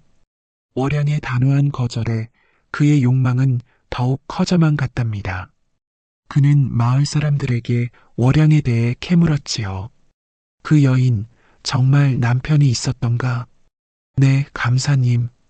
20해 전 남편을 잃고 홀로 아들을 키웠다고 합니다. 아들이라? 어디 있느냐? 과거 보러 한양에 갔다 합니다. 곧 돌아온다 하더이다. 황감사는 고개를 끄덕였습니다. 그의 마음속에는 이미 검은 계획이 피어나고 있었지요. 그는 월양을 차지하기 위해 어떤 일도 서슴지 않을 작정이었답니다. 잘 알았다. 물러가거라. 황감사는 창가에 서서 월양의 집을 바라보았습니다. 그의 눈에는 어둠이 깃들어 있었지요. 결국엔 내 것이 될 테지. 모든 여인이 그러했듯 그날 밤 폭우가 쏟아졌지요. 천둥이 울고 번개가 치는 가운데 월양은 창문을 닫으며 20해 전 그날을 떠올렸답니다. 비가 내리는 소리를 들으면 언제나 그날이 생각났지요. 빗방울이 지붕을 두드리는 소리, 바람이 창문을 흔드는 소리, 그 모든 것이 그날의 기억을 불러일으켰답니다. 그때도 이렇게 비가 내렸었지. 월양은 작은 술잔에 막걸리를 따라 한 모금 마셨답니다. 쓰디쓴 맛이 목구멍을 타고 내려갔지요. 그녀의 눈에는 어느새 눈물이 고여 있었답니다. 촛불 하나가 방 안을 어둑하게 비추고 있었고 그 불빛 아래 월양의 얼굴은 더욱 고왔답니다. 그녀는 벽장에서 오래된 보자기를 꺼냈습니다. 그 안에는 낡은 비단 조각 하나가 고이 접혀 있었지요. 월양은 조심스럽게 그것을 펼쳤답니다. 비단에는 약초 몇 가지가 그려져 있었고 그 옆에는 작은 글씨로 이름이 적혀 있었지요. 준호가 그녀에게 남긴 유일한 물건이었답니다. 당신은 어디에 있을까? 월양의 눈에서 눈물이 떨어져 비단을 적셨지요. 그녀는 서둘러 눈물을 닦고 비단을 접었답니다. 20해 전 여름 18꽃 다운 나이의 월양은 초당집에 머물고 있었답니다. 부모를 일찍 여의고 외삼촌 집에서 지내던 그녀는 삼촌의 장사길에 따라 나섰다가 폭우를 만나 초당에 머물게 되었지요. 삼촌은 인근 주막에 묵고 월양은 혼자 초당에 남았답니다. 초당은 작고 낡았지만 깨끗했지요. 달빛이 스며드는 창문, 향기로운 나무 향이 가득한 방, 그리고 멀리서 들려오는 개구리 울음소리가 월양의 마음을 편안하게 해주었습니다. 그러나 갑자기 하늘에서 천둥이 울리고 비가 쏟아지기 시작했지요. 아이고, 이런 날씨에. 월양은 촛불을 켜고 있었는데 갑자기 문 밖에서 소리가 들렸답니다. 누군가 초당 문을 두드리고 있었지요. 누구신지요? 문을 열자 한 젊은 남자가 서 있었습니다. 그의 옷은 비에 흠뻑 젖어 있었고 이마에서는 빗물이 뚝뚝 떨어졌답니다. 비를 좀 피해도 되겠소? 그가 바로 준호였답니다. 24의 젊은 약장수로 산과 들을 누비며 약초를 캐고 약을 파는 청년이었지요. 젊고 활기찬 눈빛에 월양은 첫눈에 마음을 빼앗겼지요. 그의 눈은 깊고 맑았으며 입가에는 미소가 어려 있었답니다. 어서 들어오세요. 옷이 다 젖었네요.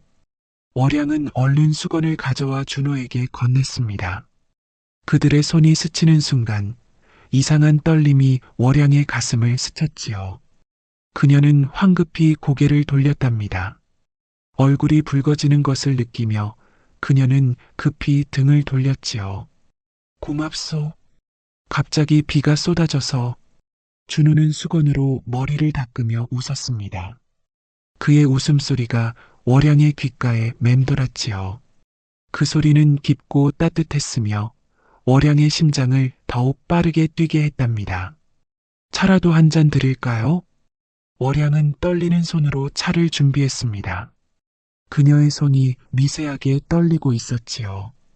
준호는 그런 그녀를 물끄러미 바라보았답니다. 혼자 계셨소? 네, 삼촌이 함께 왔지만 지금은 주막에 계십니다. 준호는 고개를 끄덕였습니다. 그의 눈길이 월양의 얼굴을 따라 내려갔다가 다시 올라왔지요. 월양은 그 시선에 가슴이 뛰는 것을 느꼈답니다. 둘은 밤새 이야기를 나누었답니다. 약초를 찾아다니는 준호의 이야기, 부모를 일찍 여인 월양의 슬픔, 그리고 둘의 꿈에 대해서요. 준호의 목소리는 깊고 부드러웠으며 그의 이야기 속에는 꿈과 열정이 가득했지요. 나는 언젠가 내 약방을 열 거요. 약으로 많은 사람을 구하고 싶소. 준호의 눈빛은 진실했고 그의 말에는 힘이 있었지요. 월양은 그 모습에 더욱 마음을 빼앗겼답니다. 촛불 아래 그의 얼굴은 더욱 빛나 보였고 그림자가 춤추는 모습이 신비로웠지요. 좋은 꿈이네요. 저는 그저 평범하게 살고 싶어요. 가족과 함께. 월양의 말에 준호는 잠시 그녀를 바라보더니 조용히 말했지요. 나는 당신 같은 사람을 아내로 맞이하고 싶소. 준호의 말에 월양은 볼이 붉어졌지요. 그녀의 심장은 미친 듯이 뛰었고 손끝은 떨려왔답니다. 방 안의 공기가 갑자기 뜨거워진 듯했고 그녀의 숨소리가 거칠어졌지요. 그런 말씀 저에게는 과분해요. 월양은 고개를 숙이며 말했지만 그녀의 마음은 이미 준호에게로 향하고 있었답니다.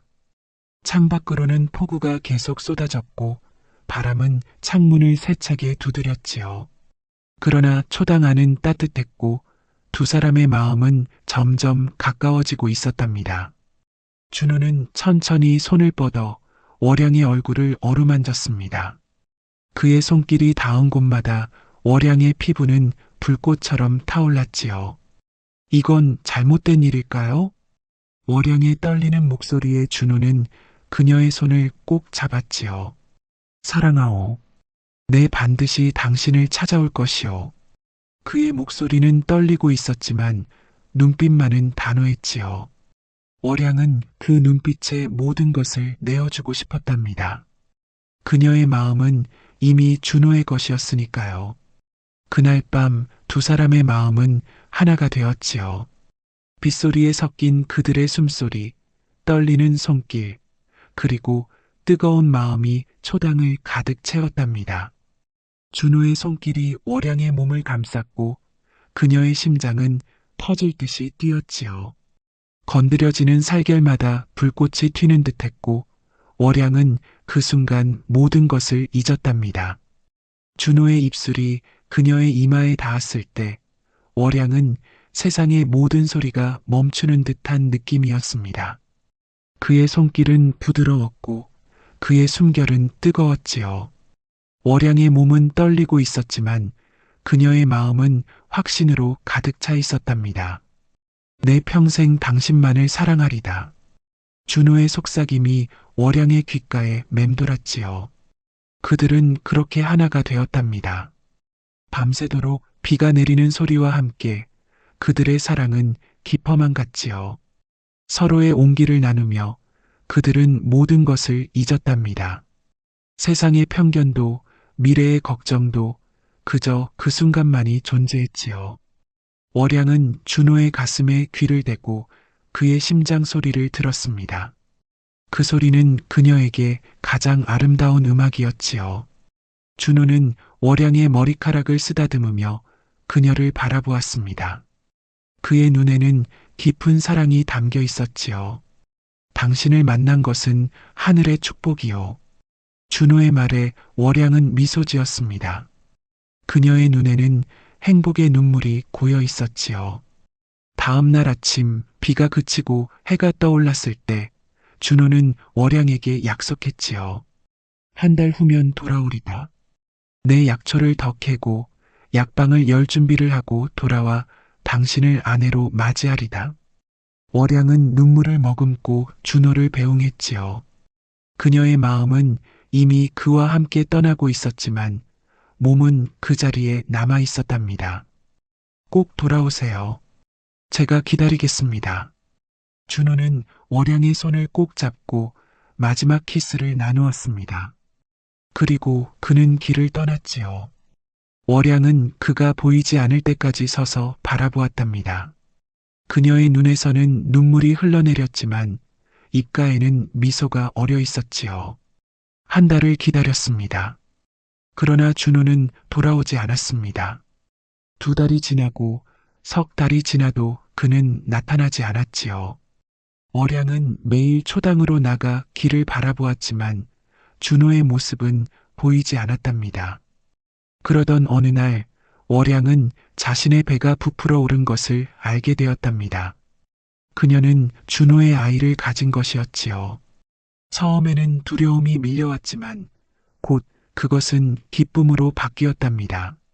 준호의 아이 그들의 사랑의 결실을 그녀는 소중히 여겼지요. 당신이 돌아오지 않아도 우리 아이는 사랑으로 키울 거예요. 월양은 배를 쓰다듬으며 중얼거렸습니다. 그녀는 준호가 돌아올 것이라는 희망을 버리지 않았지요.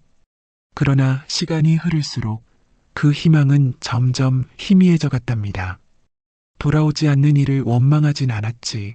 다만 그리웠을 뿐이었지. 창밖으로 쏟아지는 빗소리를 들으며 월양은 눈물을 훔쳤답니다. 그녀는 지난 20년간 준호의 아이를 홀로 키우며 살아왔지요. 많은 남자들이 그녀에게 청혼했지만 그녀는 단 한 번도 마음을 열지 않았답니다. 그분이 돌아올 거라 믿었나이다. 비록 20년이 지났어도 월양은 촛불을 바라보며 중얼거렸지요. 그녀의 눈에는 깊은 그리움이 담겨 있었답니다. 빗소리는 계속되었고 밤은 깊어만 갔지요. 몇 달이 지났을까요?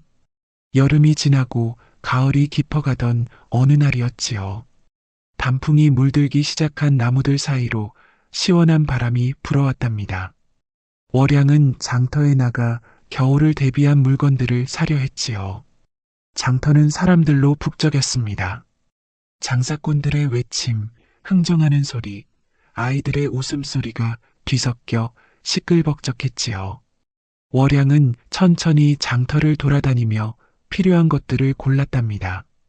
그때였습니다. 약재를 파는 노인의 모습이 눈에 들어왔지요. 흰 수염이 턱을 덮고 있었고 세월의 흔적이 깊게 패인 얼굴이었지만 그 눈빛만은 변함없었지요. 월양은 그 자리에 얼어붙었답니다. 그 눈빛, 그녀가 20년간 그리워했던 그 눈빛이었지요. 준호 씨? 월양의 목소리에 노인은 고개를 들었답니다. 순간 두 사람의 눈이 마주쳤지요. 20년의 세월이 한순간에 무너져 내렸답니다. 준호의 손에 들고 있던 약 봉지가 바닥에 떨어졌지요. 월양이 정말 당신이요? 둘은 그 자리에 얼어붙었답니다. 주변의 소음이 멀어지고 세상은 그들 둘만 남은 듯 했지요. 눈물이 볼을 타고 흘러내렸지요. 준호는 떨리는 손으로 월양의 얼굴을 만졌답니다. 살아있었구나. 내 얼마나 찾아 헤맸는지. 그의 손가락이 월양의 볼을 어루만졌습니다. 그 손길은 예전과 같이 따뜻했지요. 그러나 이제는 굳은 살이 박히고 주름이 깊게 패여 있었답니다. 세월의 흐름이 느껴졌지요. 월양은 그 자리에서 주저앉고 말았지요. 그녀의 다리에 힘이 빠졌던 것입니다. 준호는 얼른 그녀를 부축했지요. 괜찮소? 어서 저기 찻집으로 가세. 준호는 월양의 팔을 잡고 그녀를 일으켰습니다. 그의 손길은 여전히 강하고 따뜻했지요. 월양은 그 손길에 의지하며 천천히 일어났습니다. 그녀의 다리는 여전히 떨리고 있었지만 준호의 도움으로 걸음을 옮길 수 있었지요. 둘은 장터 옆 작은 찻집으로 들어갔습니다. 그곳은 조용했고 그들은 구석자리에 앉았지요. 월양은 여전히 눈물을 멈추지 못했고 준호도 마찬가지였답니다. 꿈만 같소? 당신을 다시 만나다니. 준호의 목소리는 떨리고 있었습니다. 그는 월양의 손을 꼭 잡았지요. 그들의 손은 서로 맞닿아 있었고 그 온기는 서로의 마음을 전해주는 듯 했답니다. 그곳에서 그들은 서로의 이야기를 나누었지요. 준호는 약초를 찾다가 산사태에 휩쓸려 생사의 갈림길에 섰었답니다. 깨어났을 때는 이미 몇 달이 지났고 기억도 일부 잃었다고 했지요. 산에서 약초를 캐다가 갑자기 산이 무너졌소. 정신을 차려보니 절에 누워 있었지요. 스님들이 날 구해주었다오. 준호는 고개를 숙였습니다. 그의 목소리가 떨렸지요. 회복하는데 거의 1년이 걸렸소. 그리고 당신을 찾아갔지만 그때 저는 이미 이사를 한 뒤였지요. 월양의 목소리도 떨렸습니다. 그녀는 초당을 떠나 다른 마을로 이사했던 것입니다. 준호가 찾아올 무렵 그녀는 이미 그곳을 떠난 뒤였지요. 마을 사람들이 당신이 시집을 갔다고 했소. 그래서 포기했소. 당신의 행복을 빌며 먼 길을 떠났지. 준호의 눈에는 슬픔이 가득했습니다. 그는 월양이 다른 남자와 행복하게 살고 있다고 생각했던 것이지요. 그것이 그에게는 큰 상처였지만 그는 그녀의 행복을 위해 물러났답니다. 월양은 고개를 저었습니다. 그것은 오해였지요. 준호를 기다리던 그녀에게 청혼한 이는 많았으나 그녀는 모두 거절했답니다. 다만 준호의 아이를 지키기 위해 남의 과부라 속인 것뿐이었지요. 우리 아들이 있어요. 준호의 눈이 커졌습니다. 그는 믿을 수 없다는 듯 월양을 바라보았지요. 아들이라고? 네, 이제 20살이 되었답니다. 지금은 과거를 보러 한양에 갔지요.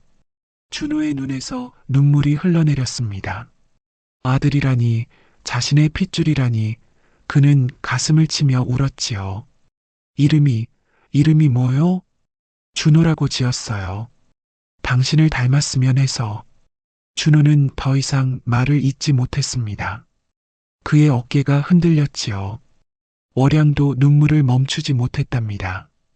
찻집 안의 사람들이 그들을 이상하게 바라보았지만 두 사람은 아랑곳하지 않았지요. 용서해 주시오. 내가 당신과 우리 아이를 돌보지 못해. 준호의 목소리는 죄책감으로 가득 차 있었습니다. 그는 자신이 그들을 돌보지 못한 것을 가슴 아파했지요. 월양은 고개를 저었습니다. 당신 탓이 아니에요. 운명이었을 뿐이에요.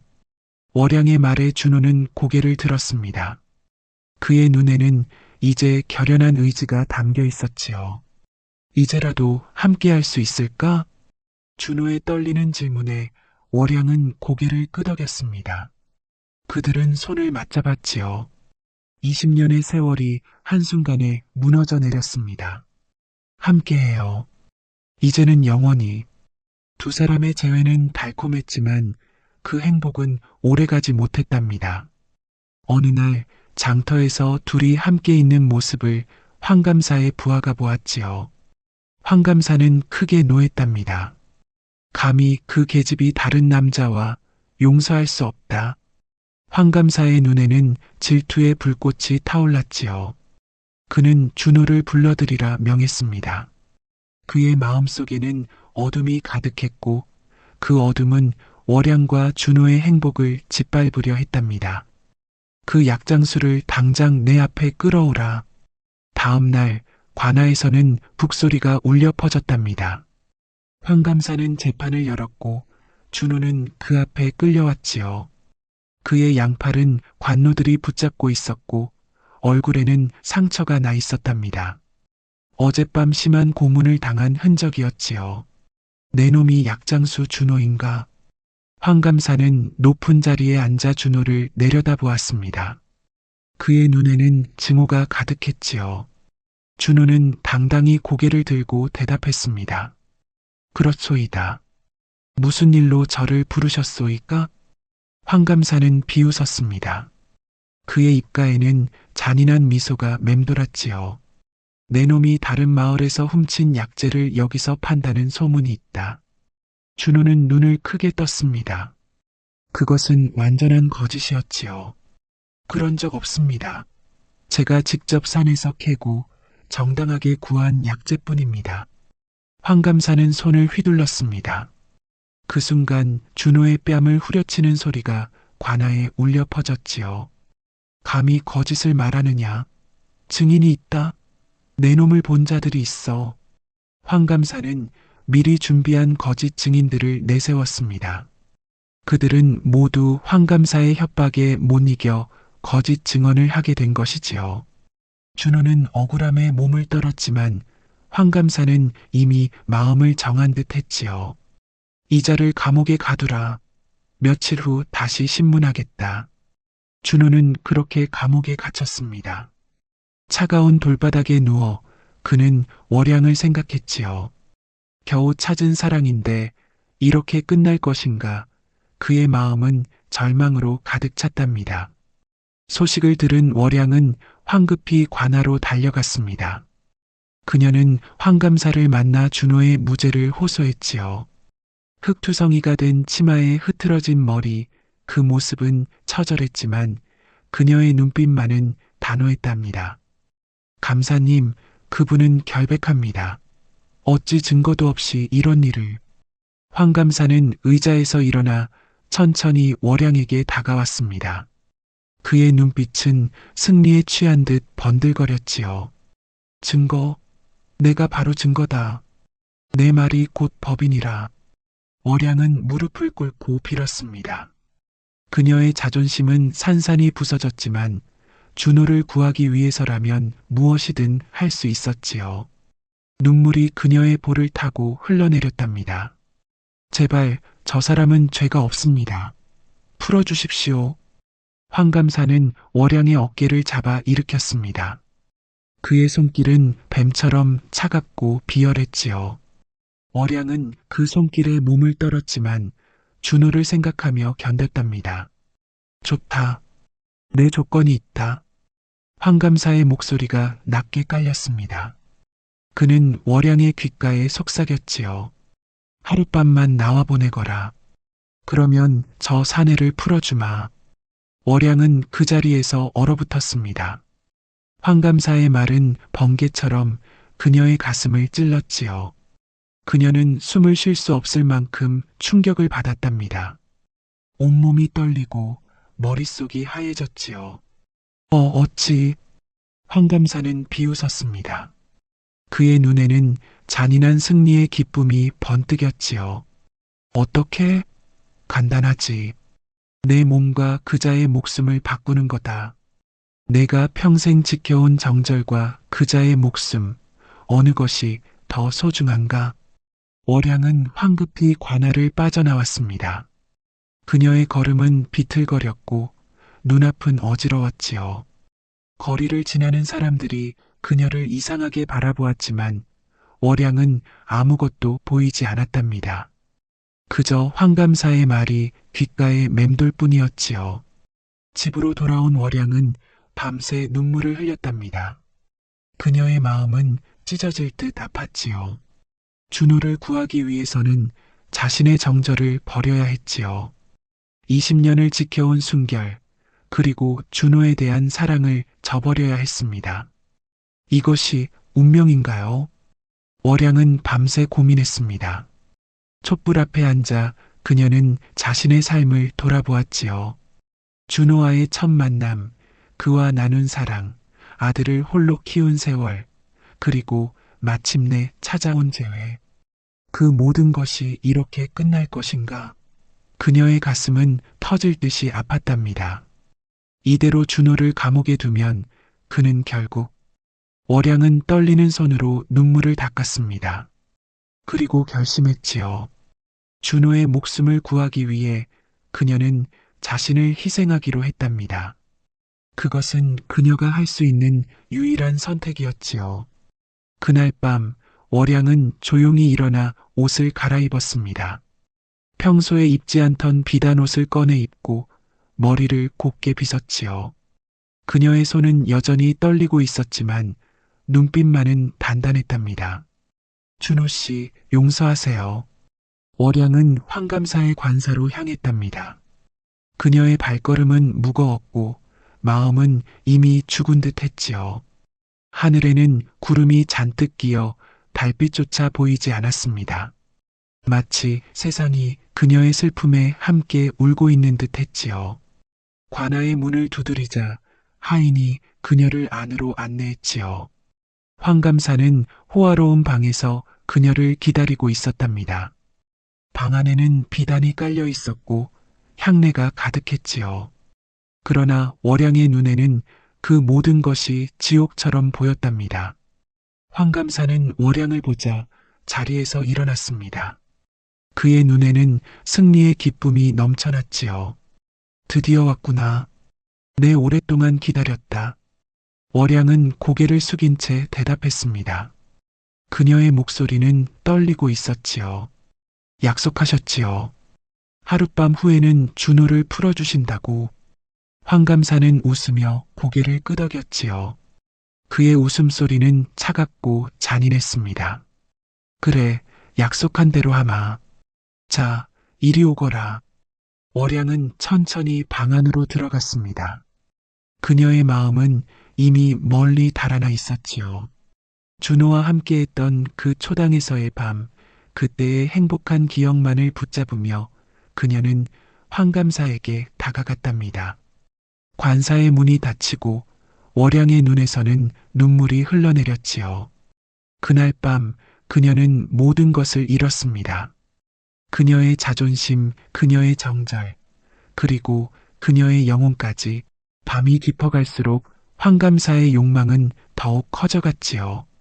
그는 짐승처럼 월양의 몸을 탐했고 그녀는 그저 눈을 감은 채 견뎌냈답니다. 그녀의 마음은 이미 죽어 있었지요. 그저 준호가 풀려나기를, 그가 살아남기를 바랄 뿐이었답니다. 아, 이리 고운 몸을 20년이나 숨겨두었다니. 황감사의 거친 숨소리가 방 안을 가득 채웠고 월양은 그저 눈물만 흘렸답니다. 그녀의 몸은 그곳에 있었지만 영혼은 멀리 달아나 있었지요. 준호와 함께했던 그날 밤 초당에서의 달콤했던 기억만을 떠올리며 그녀는 그 시간을 견뎠답니다. 날이 밝아올 무렵 황감사는 약속대로 준호를 풀어주었지요. 그러나 월양은 준호를 마주할 용기가 없었답니다. 그녀는 자신이 한 일을 어떻게 설명할 수 있을까? 어떻게 준호의 눈을 바라볼 수 있을까? 그 모든 생각에 그녀의 가슴은 찢어질 듯 아팠지요. 월양은 집으로 돌아와 몸을 씻고 또 씻었지만 그 더러움은 씻겨지지 않았지요. 그녀는 자신이 더러워졌다고, 준호에게 부끄럽다고 생각했답니다. 그녀의 마음은 죄책감으로 가득 찼지요. 어찌 이 몸으로 당신을 다시 만날 수 있을까? 월양은 짧은 편지 한 장만 남기고 마을을 떠났지요. 당신을 사랑하기에 이별합니다. 나를 찾지 마세요. 당신의 기억 속에 예전의 나로 남아있게 해주세요. 그녀는 그렇게 밤중에 몰래 마을을 빠져나갔습니다. 가지고 간 것은 몇 벌의 옷과 얼마 안 되는 돈뿐이었지요. 그녀의 가슴에는 준호와 아들에 대한 그리움, 그리고 깊은 슬픔만이 가득했답니다. 준호는 감옥에서 풀려난 후 곧바로 월양의 집으로 달려갔습니다. 그러나 그곳에는 아무도 없었지요. 오직 작은 편지만이 그를 기다리고 있었답니다. 준호는 떨리는 손으로 편지를 펼쳤고 글자 하나하나를 읽으며 그의 얼굴은 점점 창백해졌지요. 편지를 읽은 준호는 절망에 빠졌습니다. 그는 이해할 수 없었지요. 왜 갑자기 월양이 떠난 것인지, 무슨 일이 있었던 것인지, 그의 마음은 혼란스러웠고 가슴은 터질 듯이 아팠답니다. 월양아, 어찌 이럴 수가. 준호는 집안을 돌아보았습니다. 월양의 흔적이 곳곳에 남아 있었지요. 부엌에는 아침을 준비하다 만 흔적이 있었고 방에는 그녀의 옷가지가 반쯤 정리되어 있었습니다. 그녀는 급하게 떠난 것이 분명했지요. 준호는 마을 사람들에게 물었지만 아무도 월양의 행방을 알지 못했지요. 그는 하루 종일 마을을 돌아다니며 월양을 찾았지만 그녀의 모습은 어디에도 보이지 않았답니다. 그러나 어느 날 그는 우연히 주막에서 두 사내의 대화를 엿듣게 되었습니다. 그들은 술에 취해 큰 소리로 이야기를 나누고 있었지요. 들었나? 월양 씨가 황감사와 하룻밤을 보내고 준호를 구했다더군. 그래, 그런 일이 있었다니. 과부가 정절을 지킨다더니 결국은. 두 사내는 키득거리며 웃었지만 준호에게는 그 말이 천둥처럼 들렸답니다. 그는 그 자리에서 얼어붙었지요. 그의 귀를 의심했답니다. 월양이 자신을 위해 그런 희생을 이룰 수가. 월양아. 준호는 주막을 뛰쳐나왔습니다. 그의 머릿속은 혼란스러웠고 가슴은 찢어질 듯 아팠지요. 이제 그는 모든 것을 이해했습니다. 월양이 왜 떠났는지, 왜 자신을 만나려 하지 않았는지 그 모든 것이 명확해졌지요.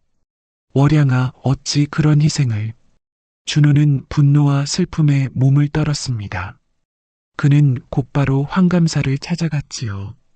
그러나 관아의 문지기들은 그를 막아섰답니다. 이놈, 어디서 감히. 물러가지 않으면 다시 옥에 가둘 것이다. 준호는 주먹을 불끈 쥐었지만 그것은 소용없는 일이었지요. 그는 결국 발길을 돌렸습니다.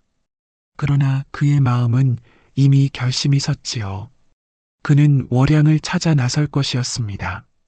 반드시 찾고 말 거야. 준호는 그날로 마을을 떠났습니다.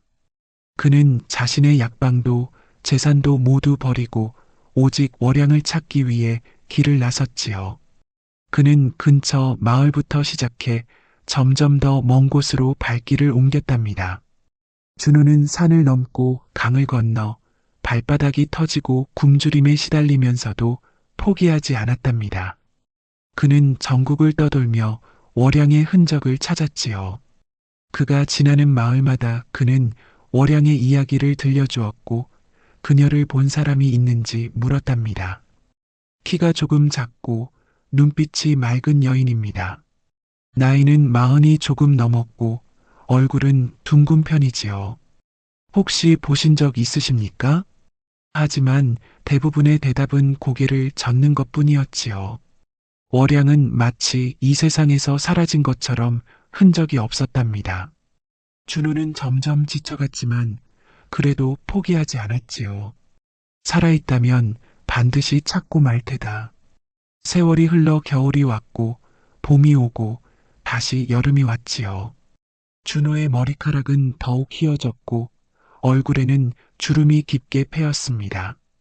그는 이제 예전의 젊은 약장수가 아니라 세월에 찌든 노인처럼 보였지요. 젊은이, 왜 그리 힘들게 길을 떠나시오? 어느 날 준호는 산속에서 한 노인을 만났습니다. 그 노인은 깊은 산중에서 약초를 캐며 살고 있었지요. 준호는 노인에게 월양의 이야기를 들려주었습니다. 처음부터 끝까지 그들의 만남, 이별, 그리고 재회와 이별의 슬픈 이야기를 모두 말했지요. 참으로 애틋한 사연이구려. 내가 도움이 될까? 노인은 잠시 생각에 잠기더니 말했습니다.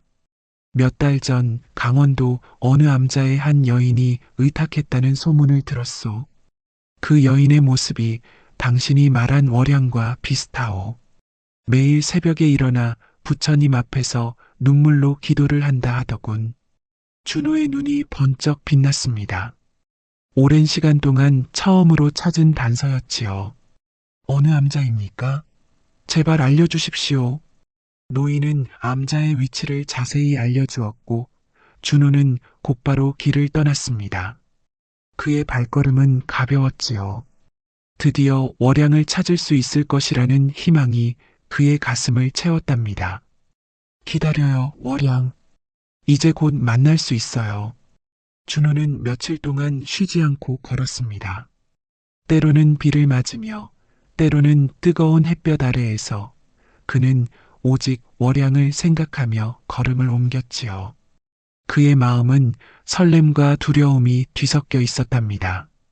월양을 만나면 무슨 말을 해야 할지, 어떻게 그녀를 위로해야 할지, 그 모든 생각이 그의 머릿속을 가득 채웠지요. 강원도의 깊은 산속, 준호는 마침내 노인이 말한 암자를 찾아냈습니다. 높은 산 중턱에 자리한 작은 암자였지요. 돌계단을 올라 준호는 암자의 문 앞에 섰습니다. 그의 심장은 미친 듯이 뛰고 있었지요. 고즈넉한 분위기의 작은 암자였지요. 그는 떨리는 마음으로 암자의 문을 두드렸습니다. 뉘신지요? 나이 지긋한 스님이 문을 열었습니다. 흰 수염이 가슴까지 내려온 노스님이었지요. 준호는 공손히 절을 올렸습니다. 스님, 이곳에 월양이라는 여인이 계신지요? 스님은 잠시 준호를 바라보더니 고개를 끄덕였습니다. 그의 눈에는 깊은 지혜가 담겨 있었지요. 그대가 준호인가 보구려.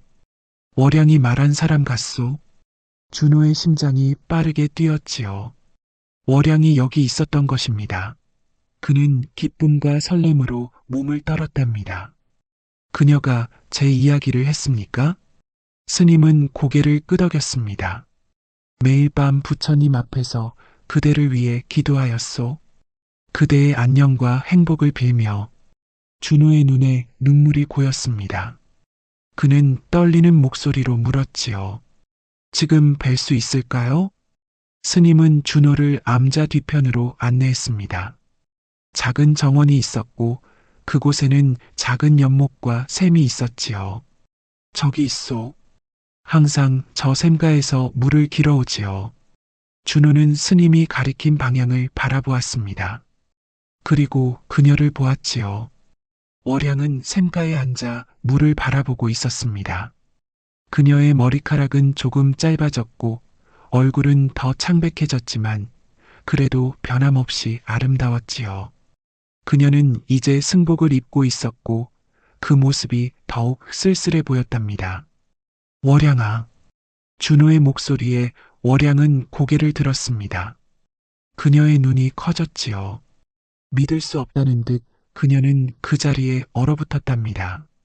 물동이를 들고 있던 그녀의 손에서 힘이 빠져 물동이가 땅에 떨어졌지요. 물이 그녀의 발치에 쏟아졌지만 그녀는 아랑곳하지 않았습니다. 어찌 여기까지? 월양의 목소리는 떨리고 있었습니다.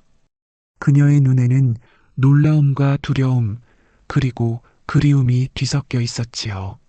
준호는 천천히 그녀에게 다가갔습니다. 그의 걸음은 조심스러웠고 눈빛은 따뜻했지요. 드디어 찾았소. 내 얼마나 찾아 헤맸는지. 준호는 말없이 다가가 월양을 품에 안았지요. 처음에는 월양이 몸을 굳히고 있었지만 곧 그녀도 준호의 품에 안겼답니다. 두 사람은 말없이 서로의 품에서 엉엉 울었지요. 눈물이 마를 때까지 가슴이 아프도록 울었답니다. 미안해, 나 때문에 그런 일을. 준호의 목소리가 떨렸습니다. 그는 월양의 손을 잡고 그녀의 눈을 바라보았지요. 그의 눈에는 깊은 죄책감이 담겨 있었답니다. 내가 더 강했어야 했는데 내가 너를 지켜주지 못했소. 월양은 고개를 저었습니다. 그녀의 눈에서는 여전히 눈물이 흘러내렸지요. 제 탓이에요. 당신을 만나게 해서, 황감사의 눈에 띄게 해서. 아니요. 내 탓이요. 내가 더 강하게, 더 현명하게 대처했어야 했소. 월양은 준호의 품에서 빠져나와 그의 얼굴을 바라보았습니다. 그녀의 눈에는 깊은 슬픔이 담겨 있었지요. 감사의 그날이 내 인생의 그림자가 되었어요. 당신을 마주할 면목이 없었지요. 준호는 월양의 손을 꼭 잡았습니다. 그의 눈에는 결연한 의지가 담겨 있었지요. 용서할 수 없어. 황감사의 짓을 이젠 내가 아닌 내가 갚아줄 차례야. 준호의 눈에는 복수의 불꽃이 타올랐지요. 그는 황감사에게 분노했고 그 분노는 그의 온몸을 뜨겁게 달구었답니다. 월양은 놀라 그를 바라보았습니다. 복수라니, 하지만 그는 권력자이고 우리는 두려워 마시오. 내 반드시 그 자를 무너뜨리고 말 것이오. 준호는 월양의 손을 잡고 그녀를 일으켰지요. 함께 돌아가시오. 우리 아들도 만나고 새로운 시작을 해보세. 월양은 잠시 망설였습니다. 그녀의 눈에는 두려움이 담겨 있었지요. 돌아가면 마을 사람들이 저를 어떻게 볼지. 준호는 고개를 저었습니다. 상관없소. 당신은 내 아내요. 어느 누구도 당신을 비난할 수 없소. 준호의 단호한 눈빛에 월양은 결국 고개를 끄덕였답니다. 그들은 스님께 인사를 드리고 함께 고향으로 돌아갔지요. 함께 가요. 이제는 누구도 우리를 갈라놓을 수 없어요. 고향으로 돌아온 준호와 월양은 조용히 지내기 시작했습니다. 그들은 마을 외곽에 작은 집을 얻어 살았지요. 월양은 처음에는 마을 사람들의 시선이 두려워 집 밖으로 나가기를 꺼렸지만 준호의 도움으로 조금씩 용기를 내기 시작했답니다. 준호는 다시 약방을 열었고 월양은 집안일을 돌보았지요. 그러나 준호의 마음속에는 항상 복수의 불꽃이 타오르고 있었답니다. 그는 황감사에게 반드시 복수하리라 다짐했지요. 어느 날 준호는 황감사의 약점을 알아내기 위해 마을 사람들에게 물었지요. 황감사의 취향이 어떤지 알고 싶소. 아이고, 그 양반은 여자라면 못 참지요. 특히 새로운 여인에 환장한답니다. 얼마 전에는 사또의 부인을 넘보다 들킬 뻔했다고 하더군요. 준호는 고개를 끄덕였습니다. 그는 복수의 계획을 세우기 시작했지요. 먼저 마을에 소문을 퍼뜨렸답니다. 멀리 남쪽에서 온 여인이 있는데 밤마다 사내를 미치게 만드는 비법을 가졌다는 소문이었지요. 그 여인의 비법을 맛본 남자는 하룻밤을 천년처럼 느낀다더군. 정말? 그런 여인이 어디 있다던가? 소문은 삽시간에 퍼져나갔고 황감사의 귀에도 곧 그 소문이 들어갔답니다. 그는 이런 이야기에 귀가 밝았지요. 그런 여인이 있다고? 어서 데려오너라. 황감사는 하인들에게 명령했지만 아무도 그 여인의 정확한 위치를 알지 못했지요. 그는 점점 초조해졌답니다. 매일 밤 여인들을 불러들였지만 그 특별한 여인은 찾을 수 없었지요. 준호는 다음 단계로 사또의 부인을 찾아갔습니다. 사또는 마을의 실질적인 지도자였고 그의 부인은 현명하고 정의로운 사람으로 알려져 있었지요. 사또의 부인은 평소 황감사의 행실에 분노하고 있었답니다. 그녀의 남편인 사또는 황감사의 압력에 시달리고 있었고 그녀 자신도 황감사의 음흉한 시선에 불편함을 느끼고 있었답니다. 부인께 청이 있습니다. 황감사의 악행을 끝내기 위해 도움이 필요합니다. 준호는 자신과 월양의 이야기를 사또의 부인에게 들려주었습니다. 그녀는 깊은 동정심을 느꼈고 특히 월양이 겪은 일에 분노했지요. 그런 일이 있었다니 정말 끔찍하군요. 사또의 부인은 준호의 이야기를 듣고 잠시 생각에 잠겼지요. 그리고 고개를 끄덕였답니다. 좋소. 내 돕겠소. 그자의 악행을 이대로 두고 볼 수는 없소. 준호와 사또의 부인은 함께 계략을 짰지요. 사또의 부인은 황감사에게 몰래 편지를 보냈습니다. 그녀는 평소 황감사가 자신을 넘보고 있다는 것을 알고 있었고 그것을 이용하기로 한 것이지요. 그대가 찾는 여인을 알고 있소. 내 남편이 없는 내일 밤 그대를 기다리겠소. 편지를 받은 황감사는 크게 기뻐했지요. 그는 다음날 밤을 손꼽아 기다렸답니다. 사또의 부인을 차지할 수 있다는 생각에 그의 욕망은 더욱 커져만 갔지요. 준호와 사또는 미리 계획을 세웠습니다. 사또는 마을을 떠난 척하고 집 근처에 숨어 있을 것이었고 준호와 몇몇 신뢰할 수 있는 관리들도 함께 대기하기로 했지요. 그날 밤 황감사는 몰래 사또의 집을 찾아갔습니다. 그는 화려한 옷을 입고 값비싼 선물을 들고 왔지요. 그의 얼굴에는 음흉한 미소가 번졌답니다. 사또의 부인은 그를 은밀히 맞이했지요. 그녀는 아름다운 옷을 입고 향기로운 향수를 뿌리고 있었답니다. 황감사는 그녀의 모습에 넋을 잃었지요. 들어오세요. 그 여인이 곧 도착할 것입니다.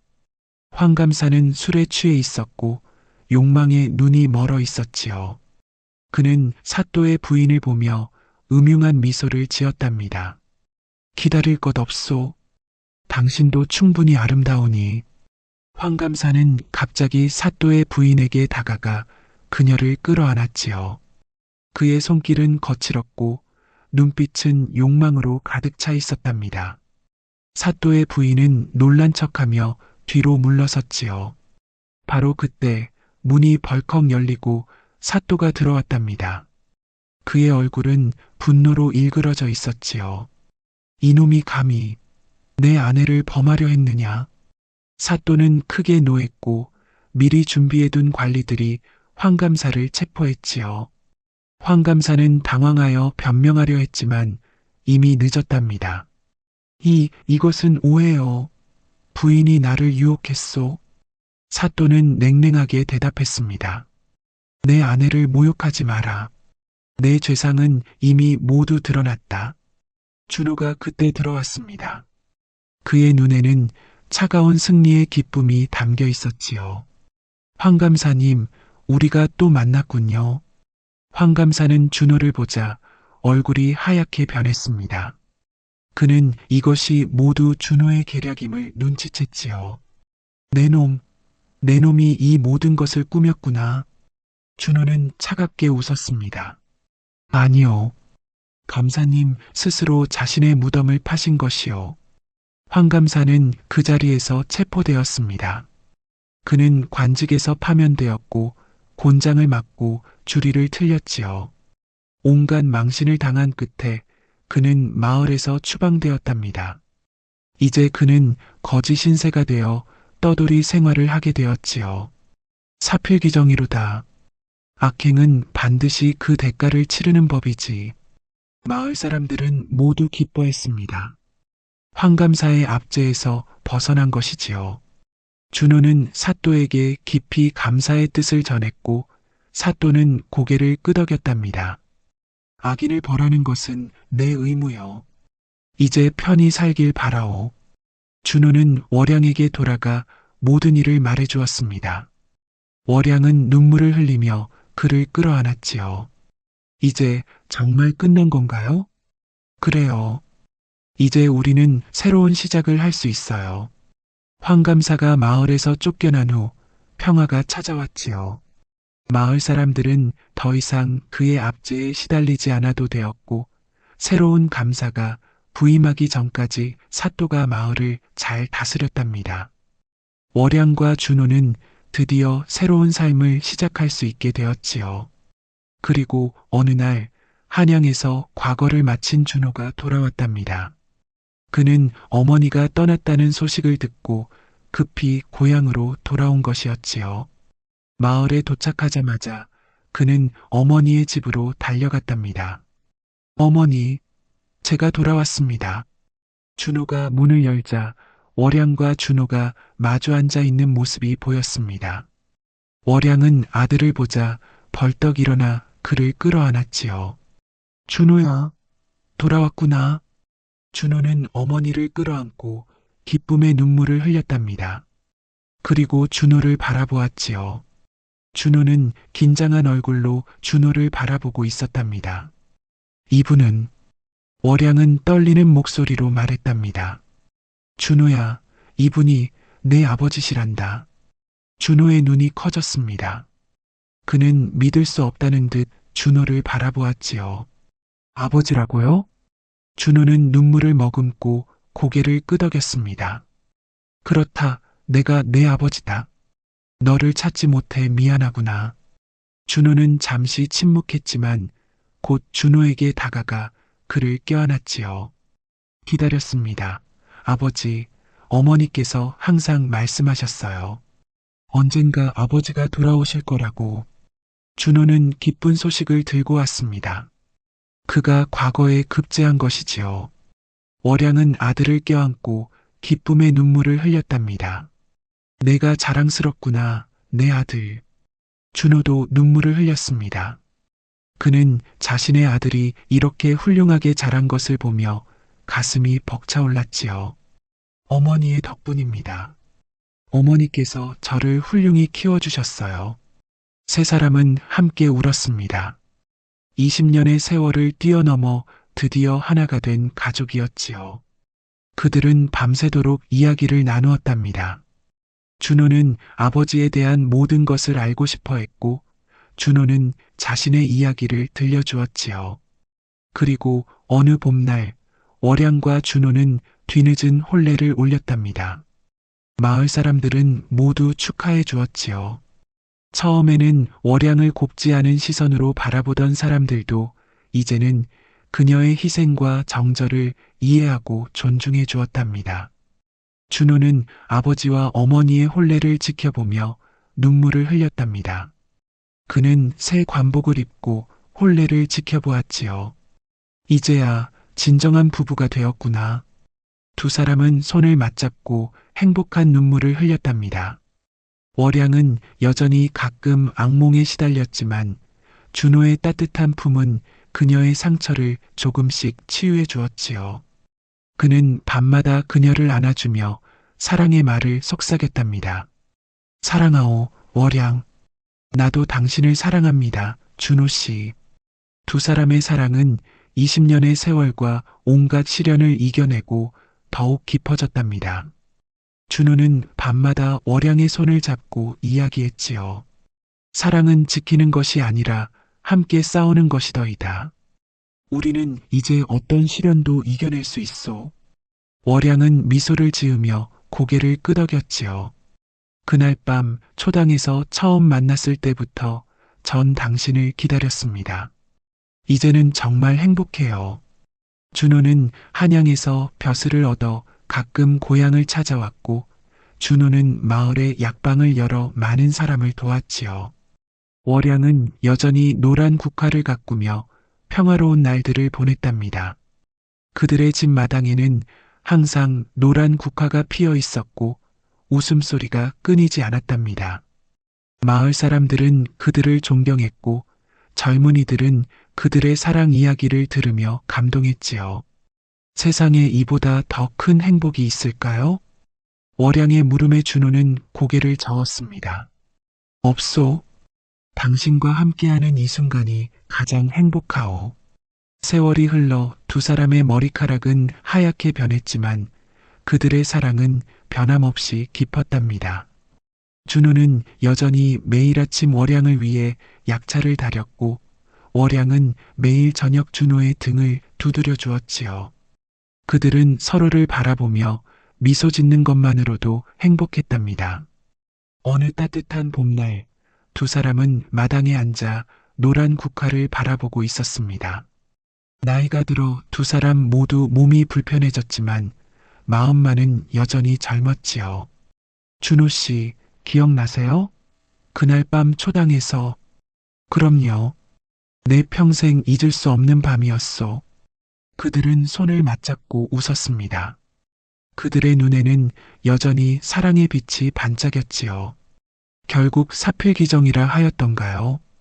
욕망과 권력으로 타인을 짓밟은 자는 반드시 그 대가를 치르고 진실한 사랑과 정절은 어떤 시련도 이겨내는 법이라 하였사옵니다. 황감사는 추방된 후 거지 신세가 되어 마을을 떠돌았다 하지요. 몸은 병들고 정신은 흐려져 자신이 누구인지도 기억하지 못하게 되었다 합니다. 그렇게 그는 자신의 악행에 대한 대가를 치르며 생을 마감했다 하옵니다. 반면 월양과 준호는 오랜 세월의 이별과 시련을 이겨내고 진정한 사랑을 이루었지요. 그들의 아들 준호는 훌륭한 관리가 되어 백성들을 위해 헌신했고 부모의 사랑을 본받아 정의롭게 살았답니다. 어느 가을날 두 사람은 정원에 앉아 노을을 바라보고 있었습니다. 세월이 흘러 두 사람 모두 백발이 되었지만 눈빛만은 처음 만났을 때처럼 반짝였지요. 준호 씨, 우리가 이렇게 다시 만나 함께 할 수 있을 거라고 생각하셨나요? 월양의 물음에 준호는 미소 지으며 고개를 끄덕였답니다. 그럼요. 내 늘 당신을 찾으리라 마음먹었으니까요. 이 세상 어디에 있든 찾아내리라 다짐했답니다. 월양은 준호의 손을 꼭 잡았습니다. 그 손에는 세월의 주름이 깊게 패여 있었지만 따뜻함만은 변함없었지요. 감사합니다. 당신이 제게 다시 삶의 의미를 주었어요. 두 사람은 노을을 바라보며 조용히 웃었습니다. 그들의 주변에는 노란 국화가 흔들리고 있었고 산들바람이 부드럽게 불어왔지요. 그들의 사랑 이야기는 마을을 넘어 멀리까지 퍼져나갔답니다. 온갖 시련을 이겨내고 결국 하나가 된 두 사람의 이야기는 많은 이들에게 감동과 희망을 주었지요. 젊은이들은 그들의 이야기를 들으며 진정한 사랑의 의미를 배웠고 어른들은 그들의 인내와 희생을 존경했답니다. 우리 이야기가 후세에 전해질까요? 월양의 물음에 준호는 미소 지었습니다. 반드시 그렇게 될 것이오. 우리의 사랑이 세상에 남아 다른 이들에게 희망이 되리라 믿소. 세월이 흘러 준호와 월양은 모두 하늘나라로 떠났지만 그들의 이야기는 마을 사람들의 입에서 입으로 전해졌지요. 그들이 심은 노란 국화는 해마다 피어났고 그 꽃을 보는 사람들은 두 사람의 사랑을 기억했답니다. 마을 어귀에는 두 사람을 기리는 작은 사당이 세워졌고 사랑을 찾는 젊은이들이 그곳을 찾아 기도를 올렸다고 합니다. 그들의 사랑은 시간을 넘어 영원히 빛났지요. 정절은 지키는 것이 아니라 지켜주는 것이라 하였으니 서로를 지켜주는 참된 사랑만이 모든 시련을 이겨낼 수 있음을 잊지 말아야 할 것이옵니다. 세상의 욕망과 권력은 언젠가 무너지고 사라지지만 진실한 사랑과 정의는 영원히 남는 법이지요. 그리하여 월양과 준호는 긴 세월의 기다림 끝에 찾은 사랑으로 남은 생을 행복하게 살았다 하였습니다. 그들의 사랑은 시간과 공간을 넘어 영원히 빛날 것이라 하였지요. 사랑은 참으로 강하여 죽음보다 강하고 정절은 참으로 귀하여 금보다 값지다 하였사옵니다. 월양과 준호의 이야기를 통해 우리는 진정한 사랑의 힘을 깨닫게 되었으니 이것이야말로 하늘이 우리에게 내린 가장 큰 선물이 아니겠습니까? 말을 마치는 노인의 눈에는 깊은 지혜가 담겨 있었고 그를 둘러싼 젊은이들의 눈에는 감동의 눈물이 고여 있었답니다. 이렇게 찬란한 여름밤, 초당집 여인과 땀에 젖은 약장수의 이야기는 오늘도 계속 전해지고 있답니다. 그리고 그 이야기는 우리에게 사랑의 참된 의미와 인내의 가치를 일깨워 주지요. 사랑하는 이여, 당신의 마음에도 노란 국화가 피어나길 바라옵니다. 그리고 그 꽃이 영원히 시들지 않기를 바라는 바이옵니다.